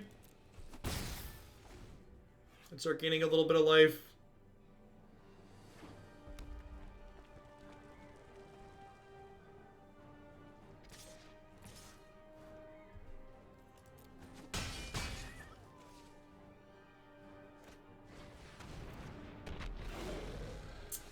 Ooh, okay, that's a good one.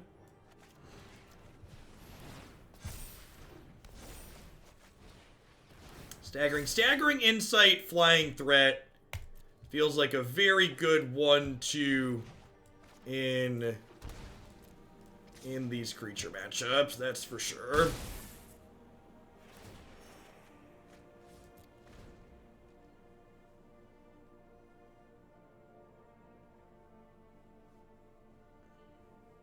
Yeah, like to a degree, Miles. Especially in the current format, though, that feels like there's certainly a critical mass of, like, cards that do things you're interested in doing that you're not actually losing that much a lot of the time. Yeah, lifelink on threats that grow up has been real good. I think I just trade here, right?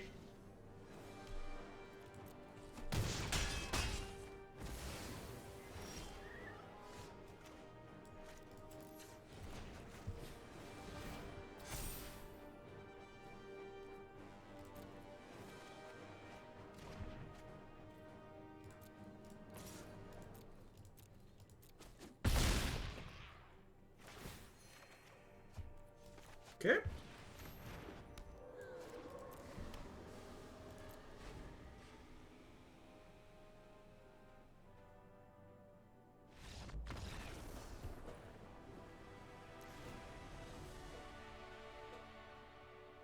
Lifelink continues to be super good. Like I said, trimming these Revelers again. Like, could very easily see a world where just like, alright, Hushbringer is the main deck threat I want. Do I want Shock in this matchup? It doesn't kill Mayhem Devil, right? They probably... Oh, they can't have Priest because they're an Obosh deck. Wait, what do we think of this? Would I rather have Opt or Shock?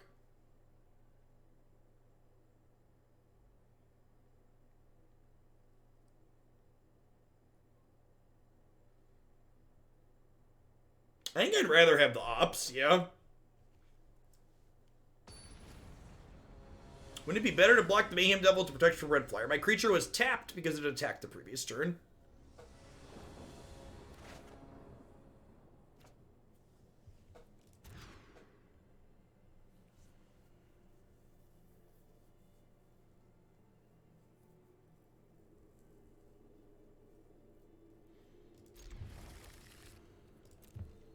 I guess...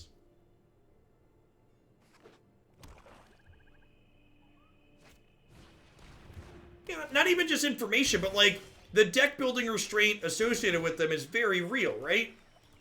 Like, is my Lurrus good with this deck? Yes, definitely. Would not argue that. But like, did I have to not play cards that I would otherwise like to play so I could play Lurrus? Yes, also definitely that. Both of those things are very true.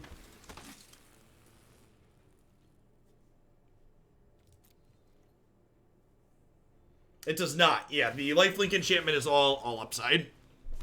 You can play defense with it all you want. The day I learned that some of my dishes aren't microwave safe by setting a small microwave fire, apparently they are actually gold-plated, not gold paint.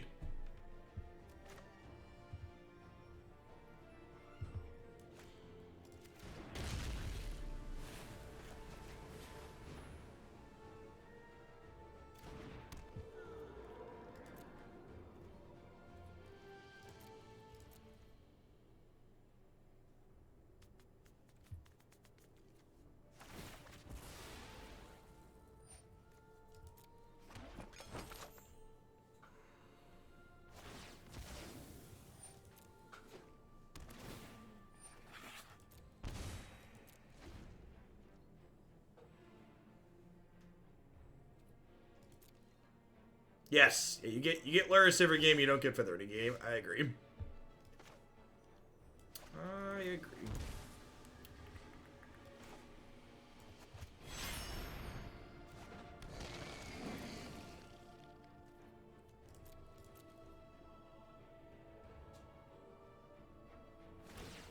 So they get to sit here and loop the cat, and they get to find friends with Whisper Squad.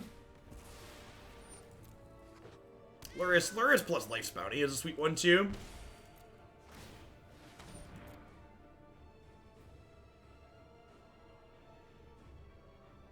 Nah, you're not looking in the right places, Sky. I've seen a lot of power level complaints about companions in Standard 2. A lot of them. I believe you that if they're offensive, they're probably more offensive in those older formats, but...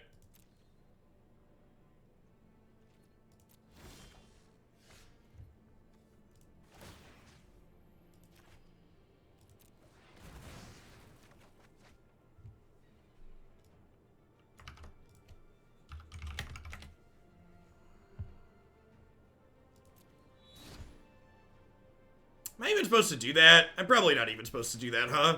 Because they have the goat now. Yeah, I've decided better of it. Hopefully they don't punish me for using my mana.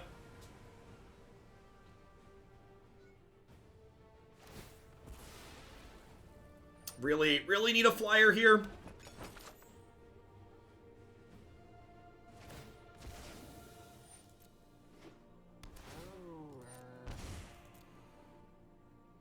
Hushbringer. Hushbringer would be excellent. Shut off their cat and start poking them in the air.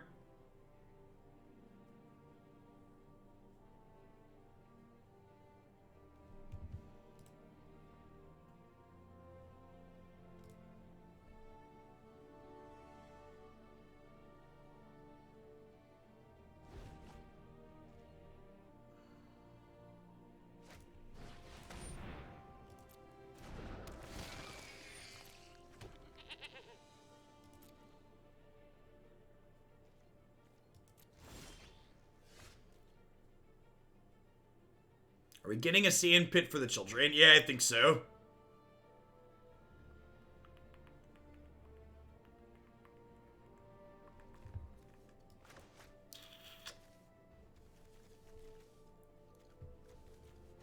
Never heard of this well-maintained band list of which you speak. Where can I find one of those?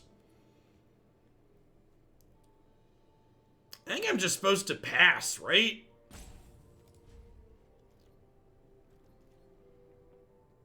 Just like sit here and slowly die to this stupid cat.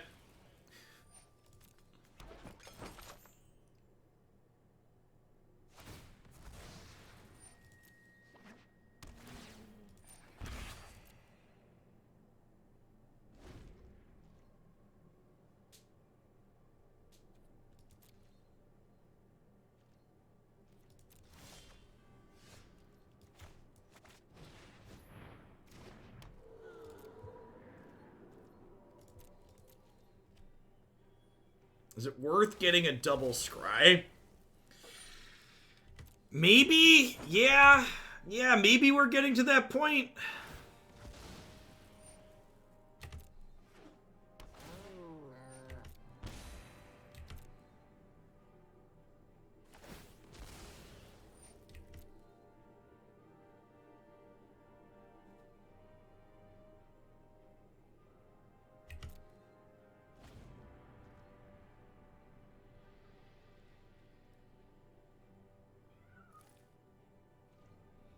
For people that are saying I should be attacking with one's life bounty and then replaying it from my graveyard for lifelink, I'm wondering what standard formats you've been playing for the last year or so where you haven't played against Cat Oven.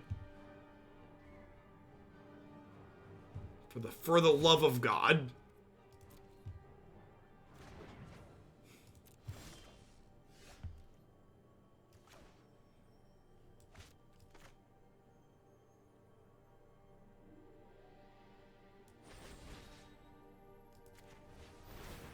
How do you turn off Cardboard Live? Click the little thing on the right side of the screen.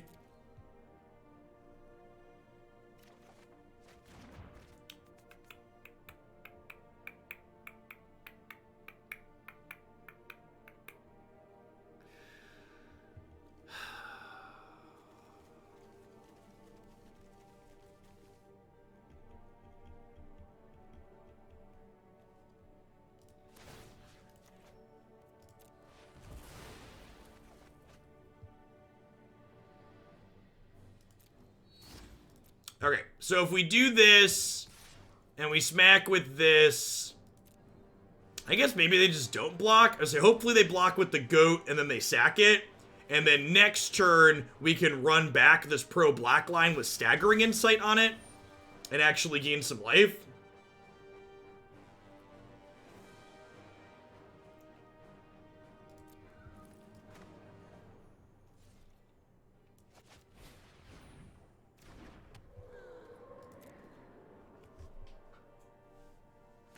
They loop the cat here, and the next turn I get to slide this on here, give it pro-black, and smack them, assuming they don't have another goat. They're still 2 mana away from Obosh, right?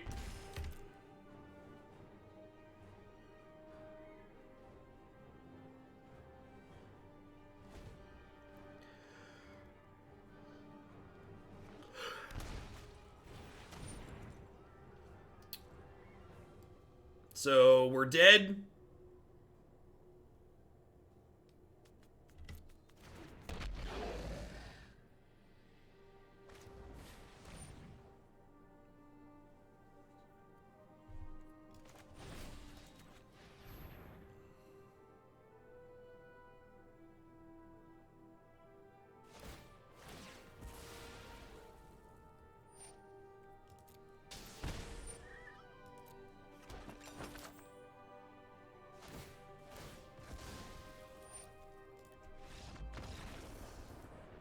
No, actually necessarily dead. Scorpion does 3 and each of the other things do 1.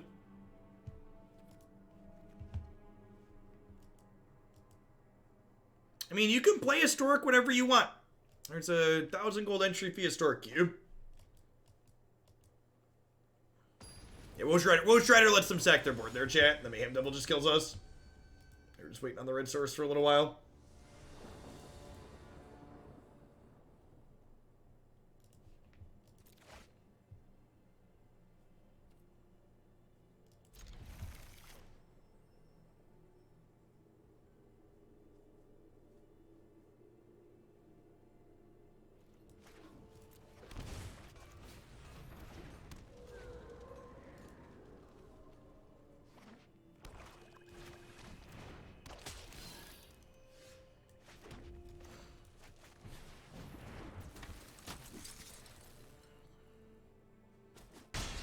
I don't even have to imagine getting Mayhem Devils countered by Veil of Summer. I was playing Mayhem Devil before all you other kids. I lived that life. Well, that was reality for some of us. Yeah, it sounds good.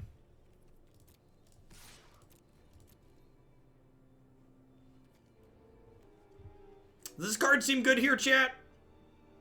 This card seems pretty good. The light shall purify you. The light shall purify you.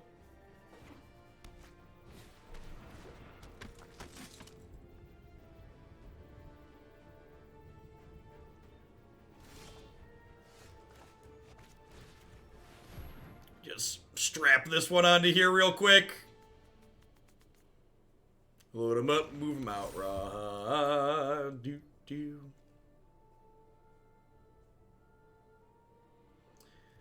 What do you need to do to break even in the historic events? If you get 2 match wins, you make a profit.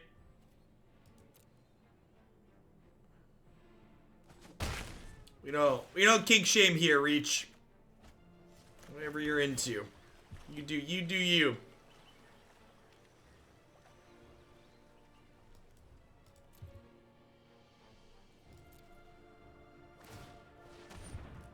Alright, can you beat protection from your deck plus lifelink draw card?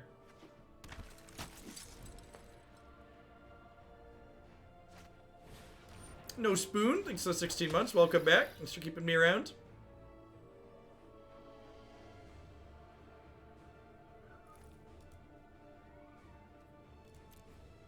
Yeah, this card's just really good here in general.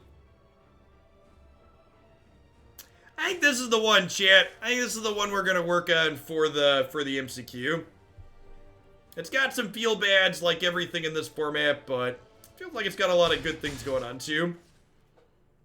Zero Sin, thanks for the 14 months. I appreciate that. Welcome back. Thanks for keeping me around. Yeah, I got to mulligan more aggressively. We're gonna figure out the last couple of details as well, but I like a lot of what's going on here. I'm picking up what is putting down, chip.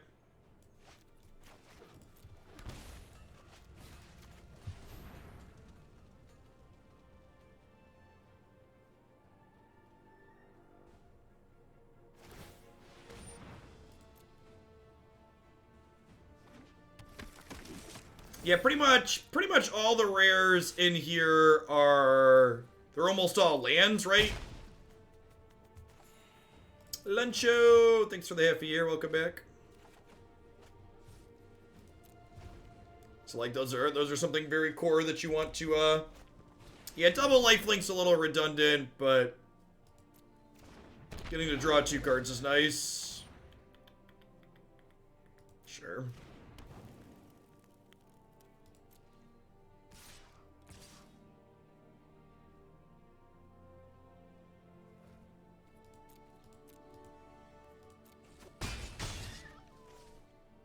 Yeah, when this one popped up on my Twitter, I was like, oh, that's just everything I want to be doing in this format.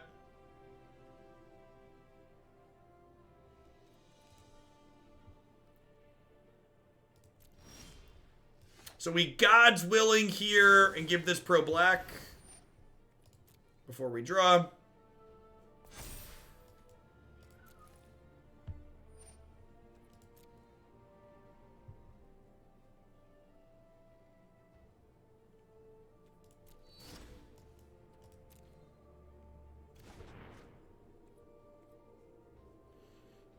Fight is +2. Defiant Strike is +2. We killed him through the Scorpion, I believe. Hey, Lando Wicked. Thanks for the brand new Prime support. I appreciate that. Welcome to Landia. Thanks for keeping me around. Hope you're having a good one wherever you're at. This is dark. This is standard. You can always see what format we are currently playing by looking at my stream title. Always try and keep that up to date. You also type !deck in chat to get a direct link to the deck list. So they can gain 2 from sacking the Scorpion here, but we're smacking them for 11 with protection from black. So these are unblockable.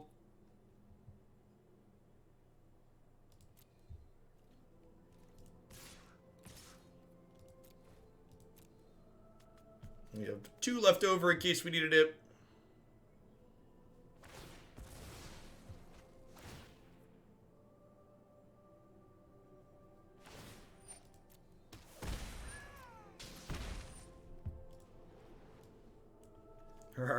Life's bounty is not one that we need.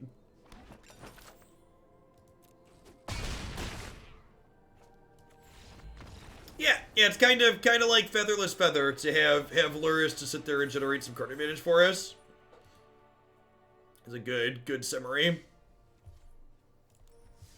So I've got these Mystic Disputes in the main deck, which I think I've been pretty happy with. I think I'm going to put the Hushbringers in the main, though, and leave the Robbers in the sideboard.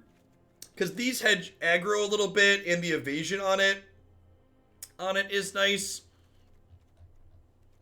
I'm going to do one more, and then I'm going to call it a day. Thanks, everybody, for hanging out. Hope you're having a great Saturday wherever you're at in the world. Staying safe out there with all the insanity that is our current state of our planet.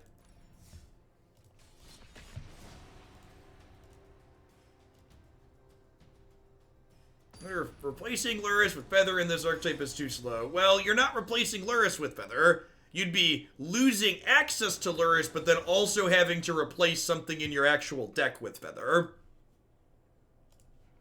You're giving up a guaranteed 8th card and also having to cut something in your deck for it.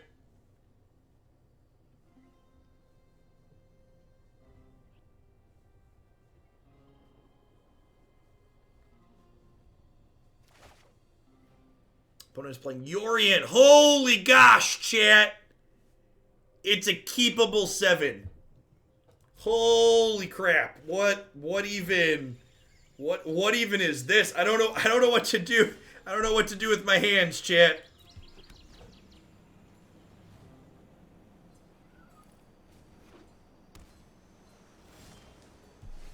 Keepable 8 even. Yeah, look at that. All right, so we want to lead on 10th district here because I only have one white source, and next turn I can Dorat plus a 1-mana white spell. Playing 10th District here also plays around main deck Mystic Dispute from this opponent, because they could dispute Dorat, they cannot dispute 10th District Legionnaire.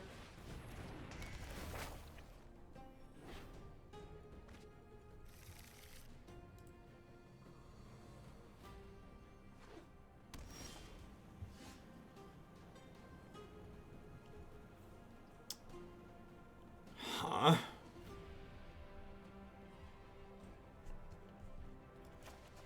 I think I'm gonna try and I think I'm just gonna draw a card here. Looking for some sweeper insurance, I think.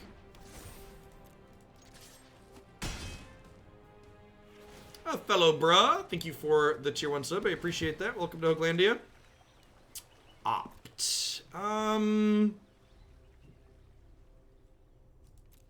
think I'm in for Opt.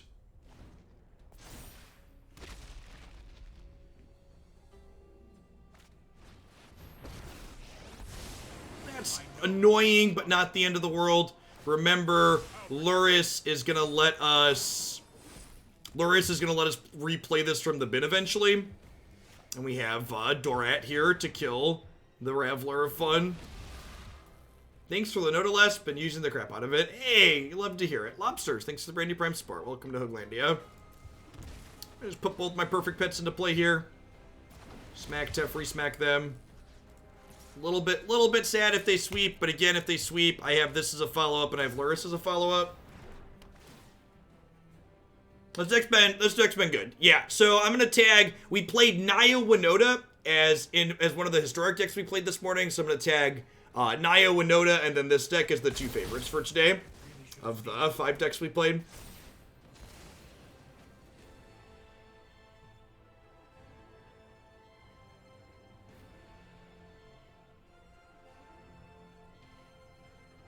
The fact that Fight Together, or whatever it's called, lets us play through Shatter has been so good.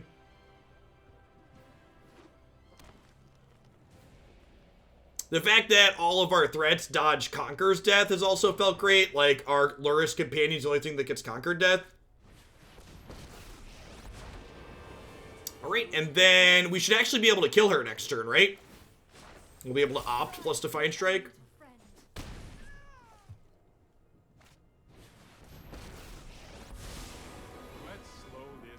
Okay, so now we need to draw an untapped land. Might be a bad idea. Oh, never mind. Oh, we were fine.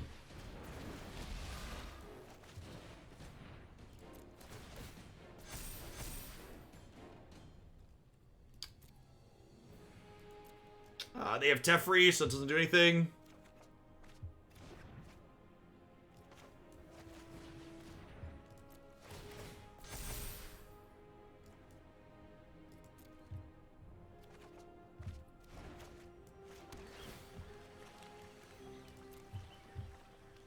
I love the card selections in decks like this. Just wanna get that churn on, chat. Now the question is, are they gonna have an instant speed sweeper next turn for this to mess me up?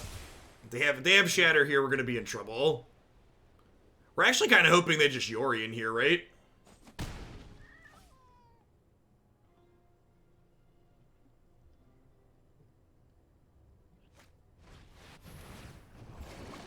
Hydroid Crisis. Okay.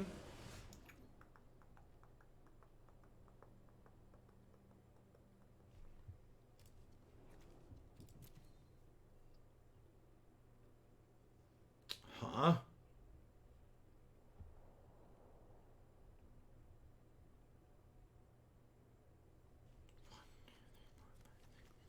Seven mana total.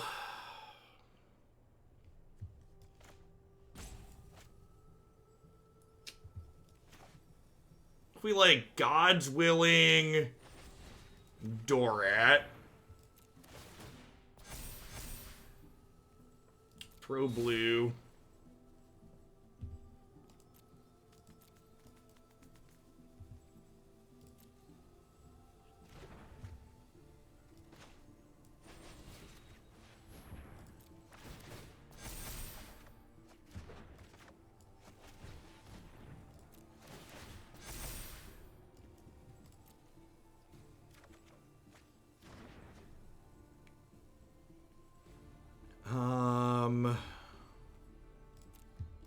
So then we send this here and send this here. Because this is guaranteed to kill Teferi. Then they can either chump block or take 7.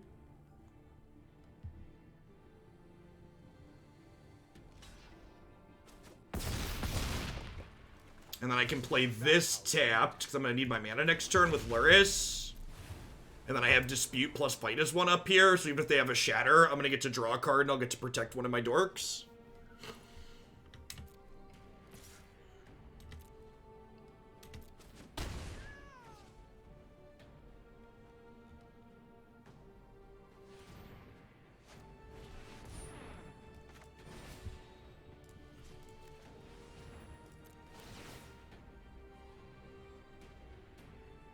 Don't main deck veto me. Afternoon, Ted. Main deck dispute, chat. Main deck. Oh wait, are they dead? No, because I can't dispute their shatter. They might still be dead. We're gonna be pretty close here.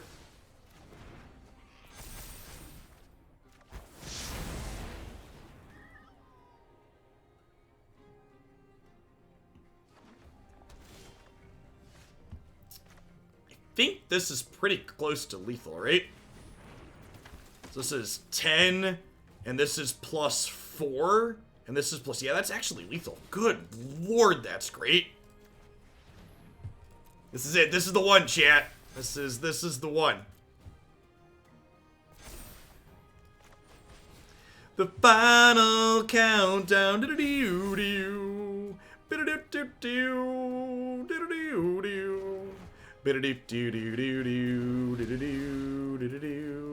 You can always find all of the deck lists that I'm currently playing on my Stream Decker widget. You can type !deck in chat. You can also find it after the fact in the description of the YouTube video. Yeah, this card's adorable, and I love me a Fairy Dragon, and I'm glad we found a place that makes it feel playable. I want my extra Mystic Dispute here. Probably just trimming Opt. Is this a Hushbringer matchup, or is it a Robber of the Rich matchup? They're playing the stupid 0-4 walls. It's probably a Hushbringer matchup. This turns off Uro. I guess this is actually kind of a Hoagland against Uro, huh? Lets them play Uro early. It stops their companion trigger. Let's try this. I can go either way on that.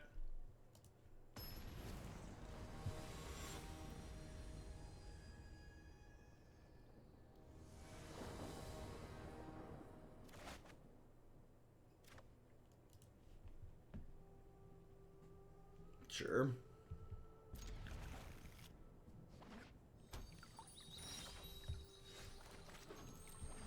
Probably going to be a game where we cycle this Triome.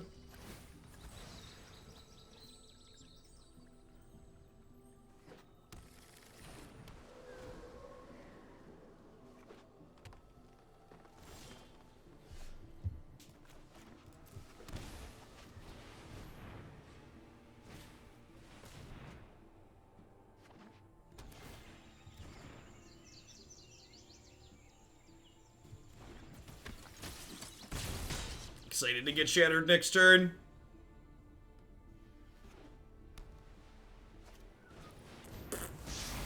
Sometimes you can beat shattered, sometimes you can't.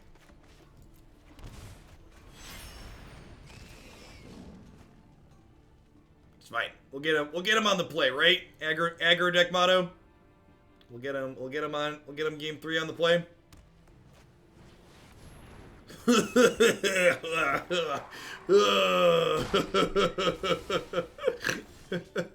What are spells? Baby, don't hurt me. Don't hurt me. No more. Whoa, whoa, whoa. Hey, hey, hey. Alright. Hushbringer it is. Hushbringer it is. Yeah, Naya Feather on my website for Historic has Fight as one. I think it's 3 of in the main deck with a 4th in the sideboard or something like that.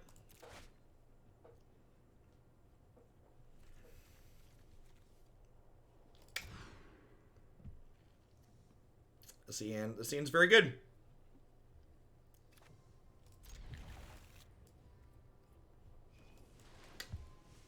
This might be greedy. Just get rid of this. It's probably right. Yeah, I think I'm in for just like a giant fistful of disputes. Despite his 1, need 2 targets to be good. No, it's playable with 1, it's insane with 2.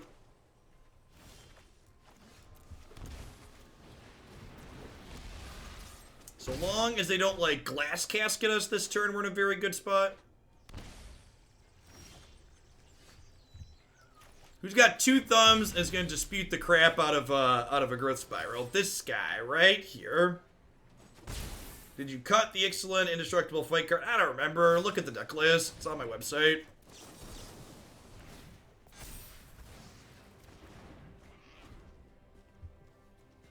If your deck can make blue mana chat, you should probably play some disputes in this format. Turns out.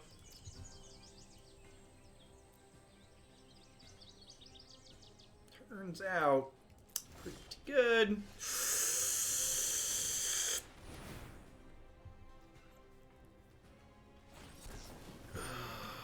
Stop it. Stop it. Alright, untap blue source so I can dispute a Teferi next turn, please. Alright, we're getting Teferi or Shattered, and we're gonna be sad, but it is what it is.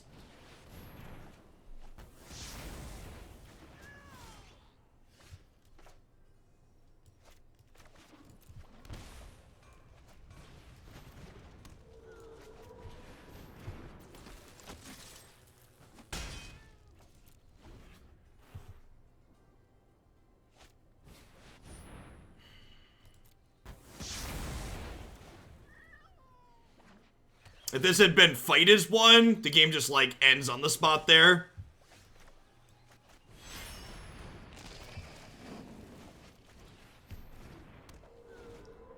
The old 80-card deck always has the second sweeper on 5.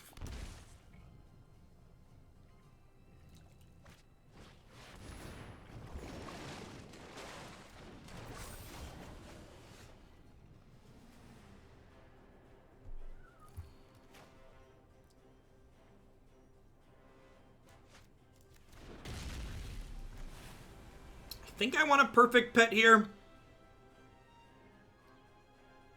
Thanks, a fellow bruh. I appreciate it.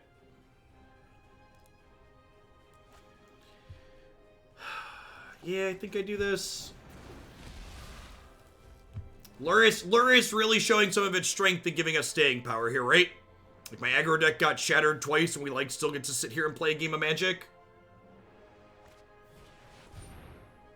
Cavalier of Thorns. Okay. That's not what I was expecting.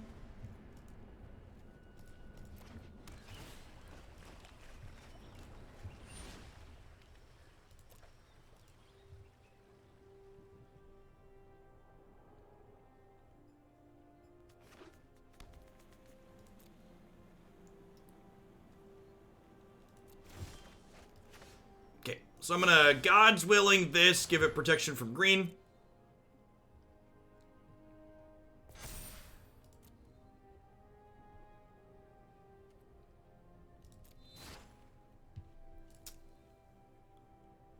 So this does 2, this does 2, this does 2. Am I 1 short of lethal here?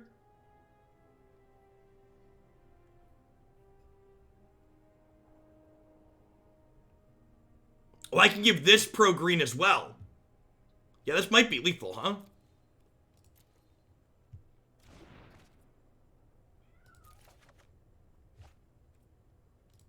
Right, so I can do... This will be... Yeah, this is 6, 9? Yeah, sick. This is the one, chat. This is the one. This is the deck I've been waiting for. I needed something tricky to satisfy my tricky desires. I don't need untapped land. We just do this. Pro green. Kill you. Unsummon. I'll Mystic Dispute you. I don't have Teferi in play.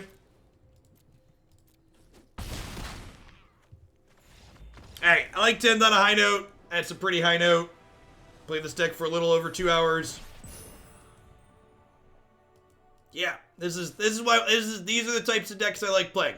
It's got an aggressive slant to it. It's capable of generating a little bit of card advantage.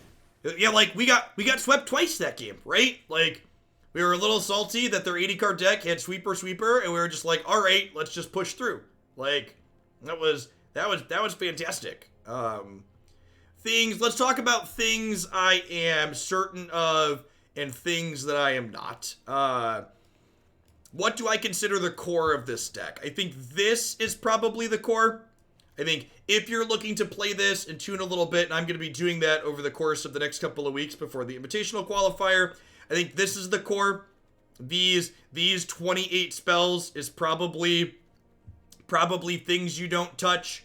The more I play this, the more I wonder if Op's actually a card I want to be playing or not.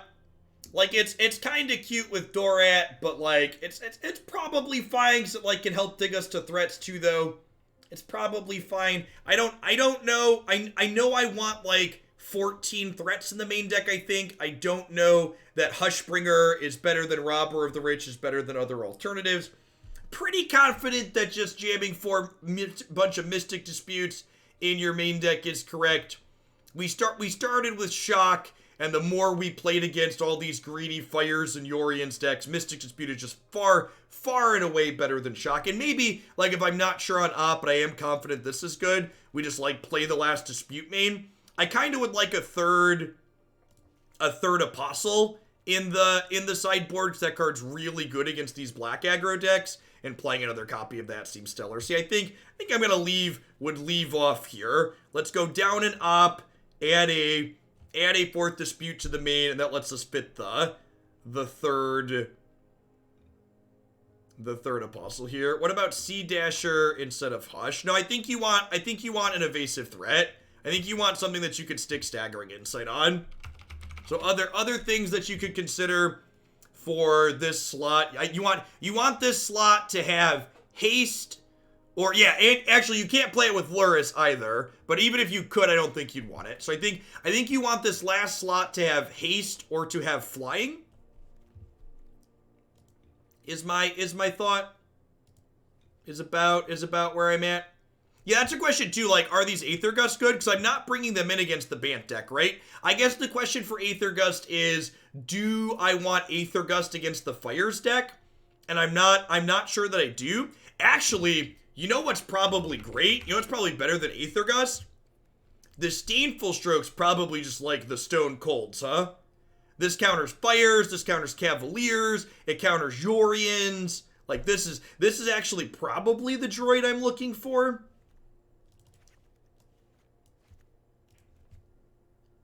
Like, we actually beat Mono Red in the set that we were playing. Yeah, because, like, our deck has haste and evasive creatures, so, like, we can keep Teferi off the table. Yeah, I like that. I think I like 2 strokes. That seems fine. I like that. And then, hey, look at this. So, like, people often talk about, well, how do you approach building sideboards and playing and stuff like that? So, like, thinking about that Yorian matchup that I just played, I think against Yorian, my sideboard plan with this deck is probably 3 Ops out, Hushbringer, 2 Disdainful Strokes in, potentially. Yeah, definitely Hype to Death. Relevant magic-related links are always welcome. So yeah, something like that seems good. I'm not sure Robber of the Rich is an ideal extra threat in the sideboard. Also something else to think about. Whenever you cast your first spell during each opponent's turn, it deals 1 damage to each opponent's scry 2. That's actually kind of sweet. That's actually kind of sweet.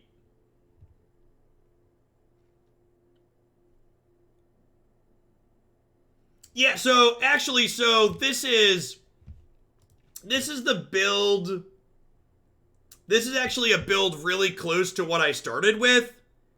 And I think playing Blessing over playing Fight as one is just an incredible mistake. Oh, he's playing both. Okay, that's interesting. I think I'd max out on this before I maxed out on this, though. Like, this This card is so good.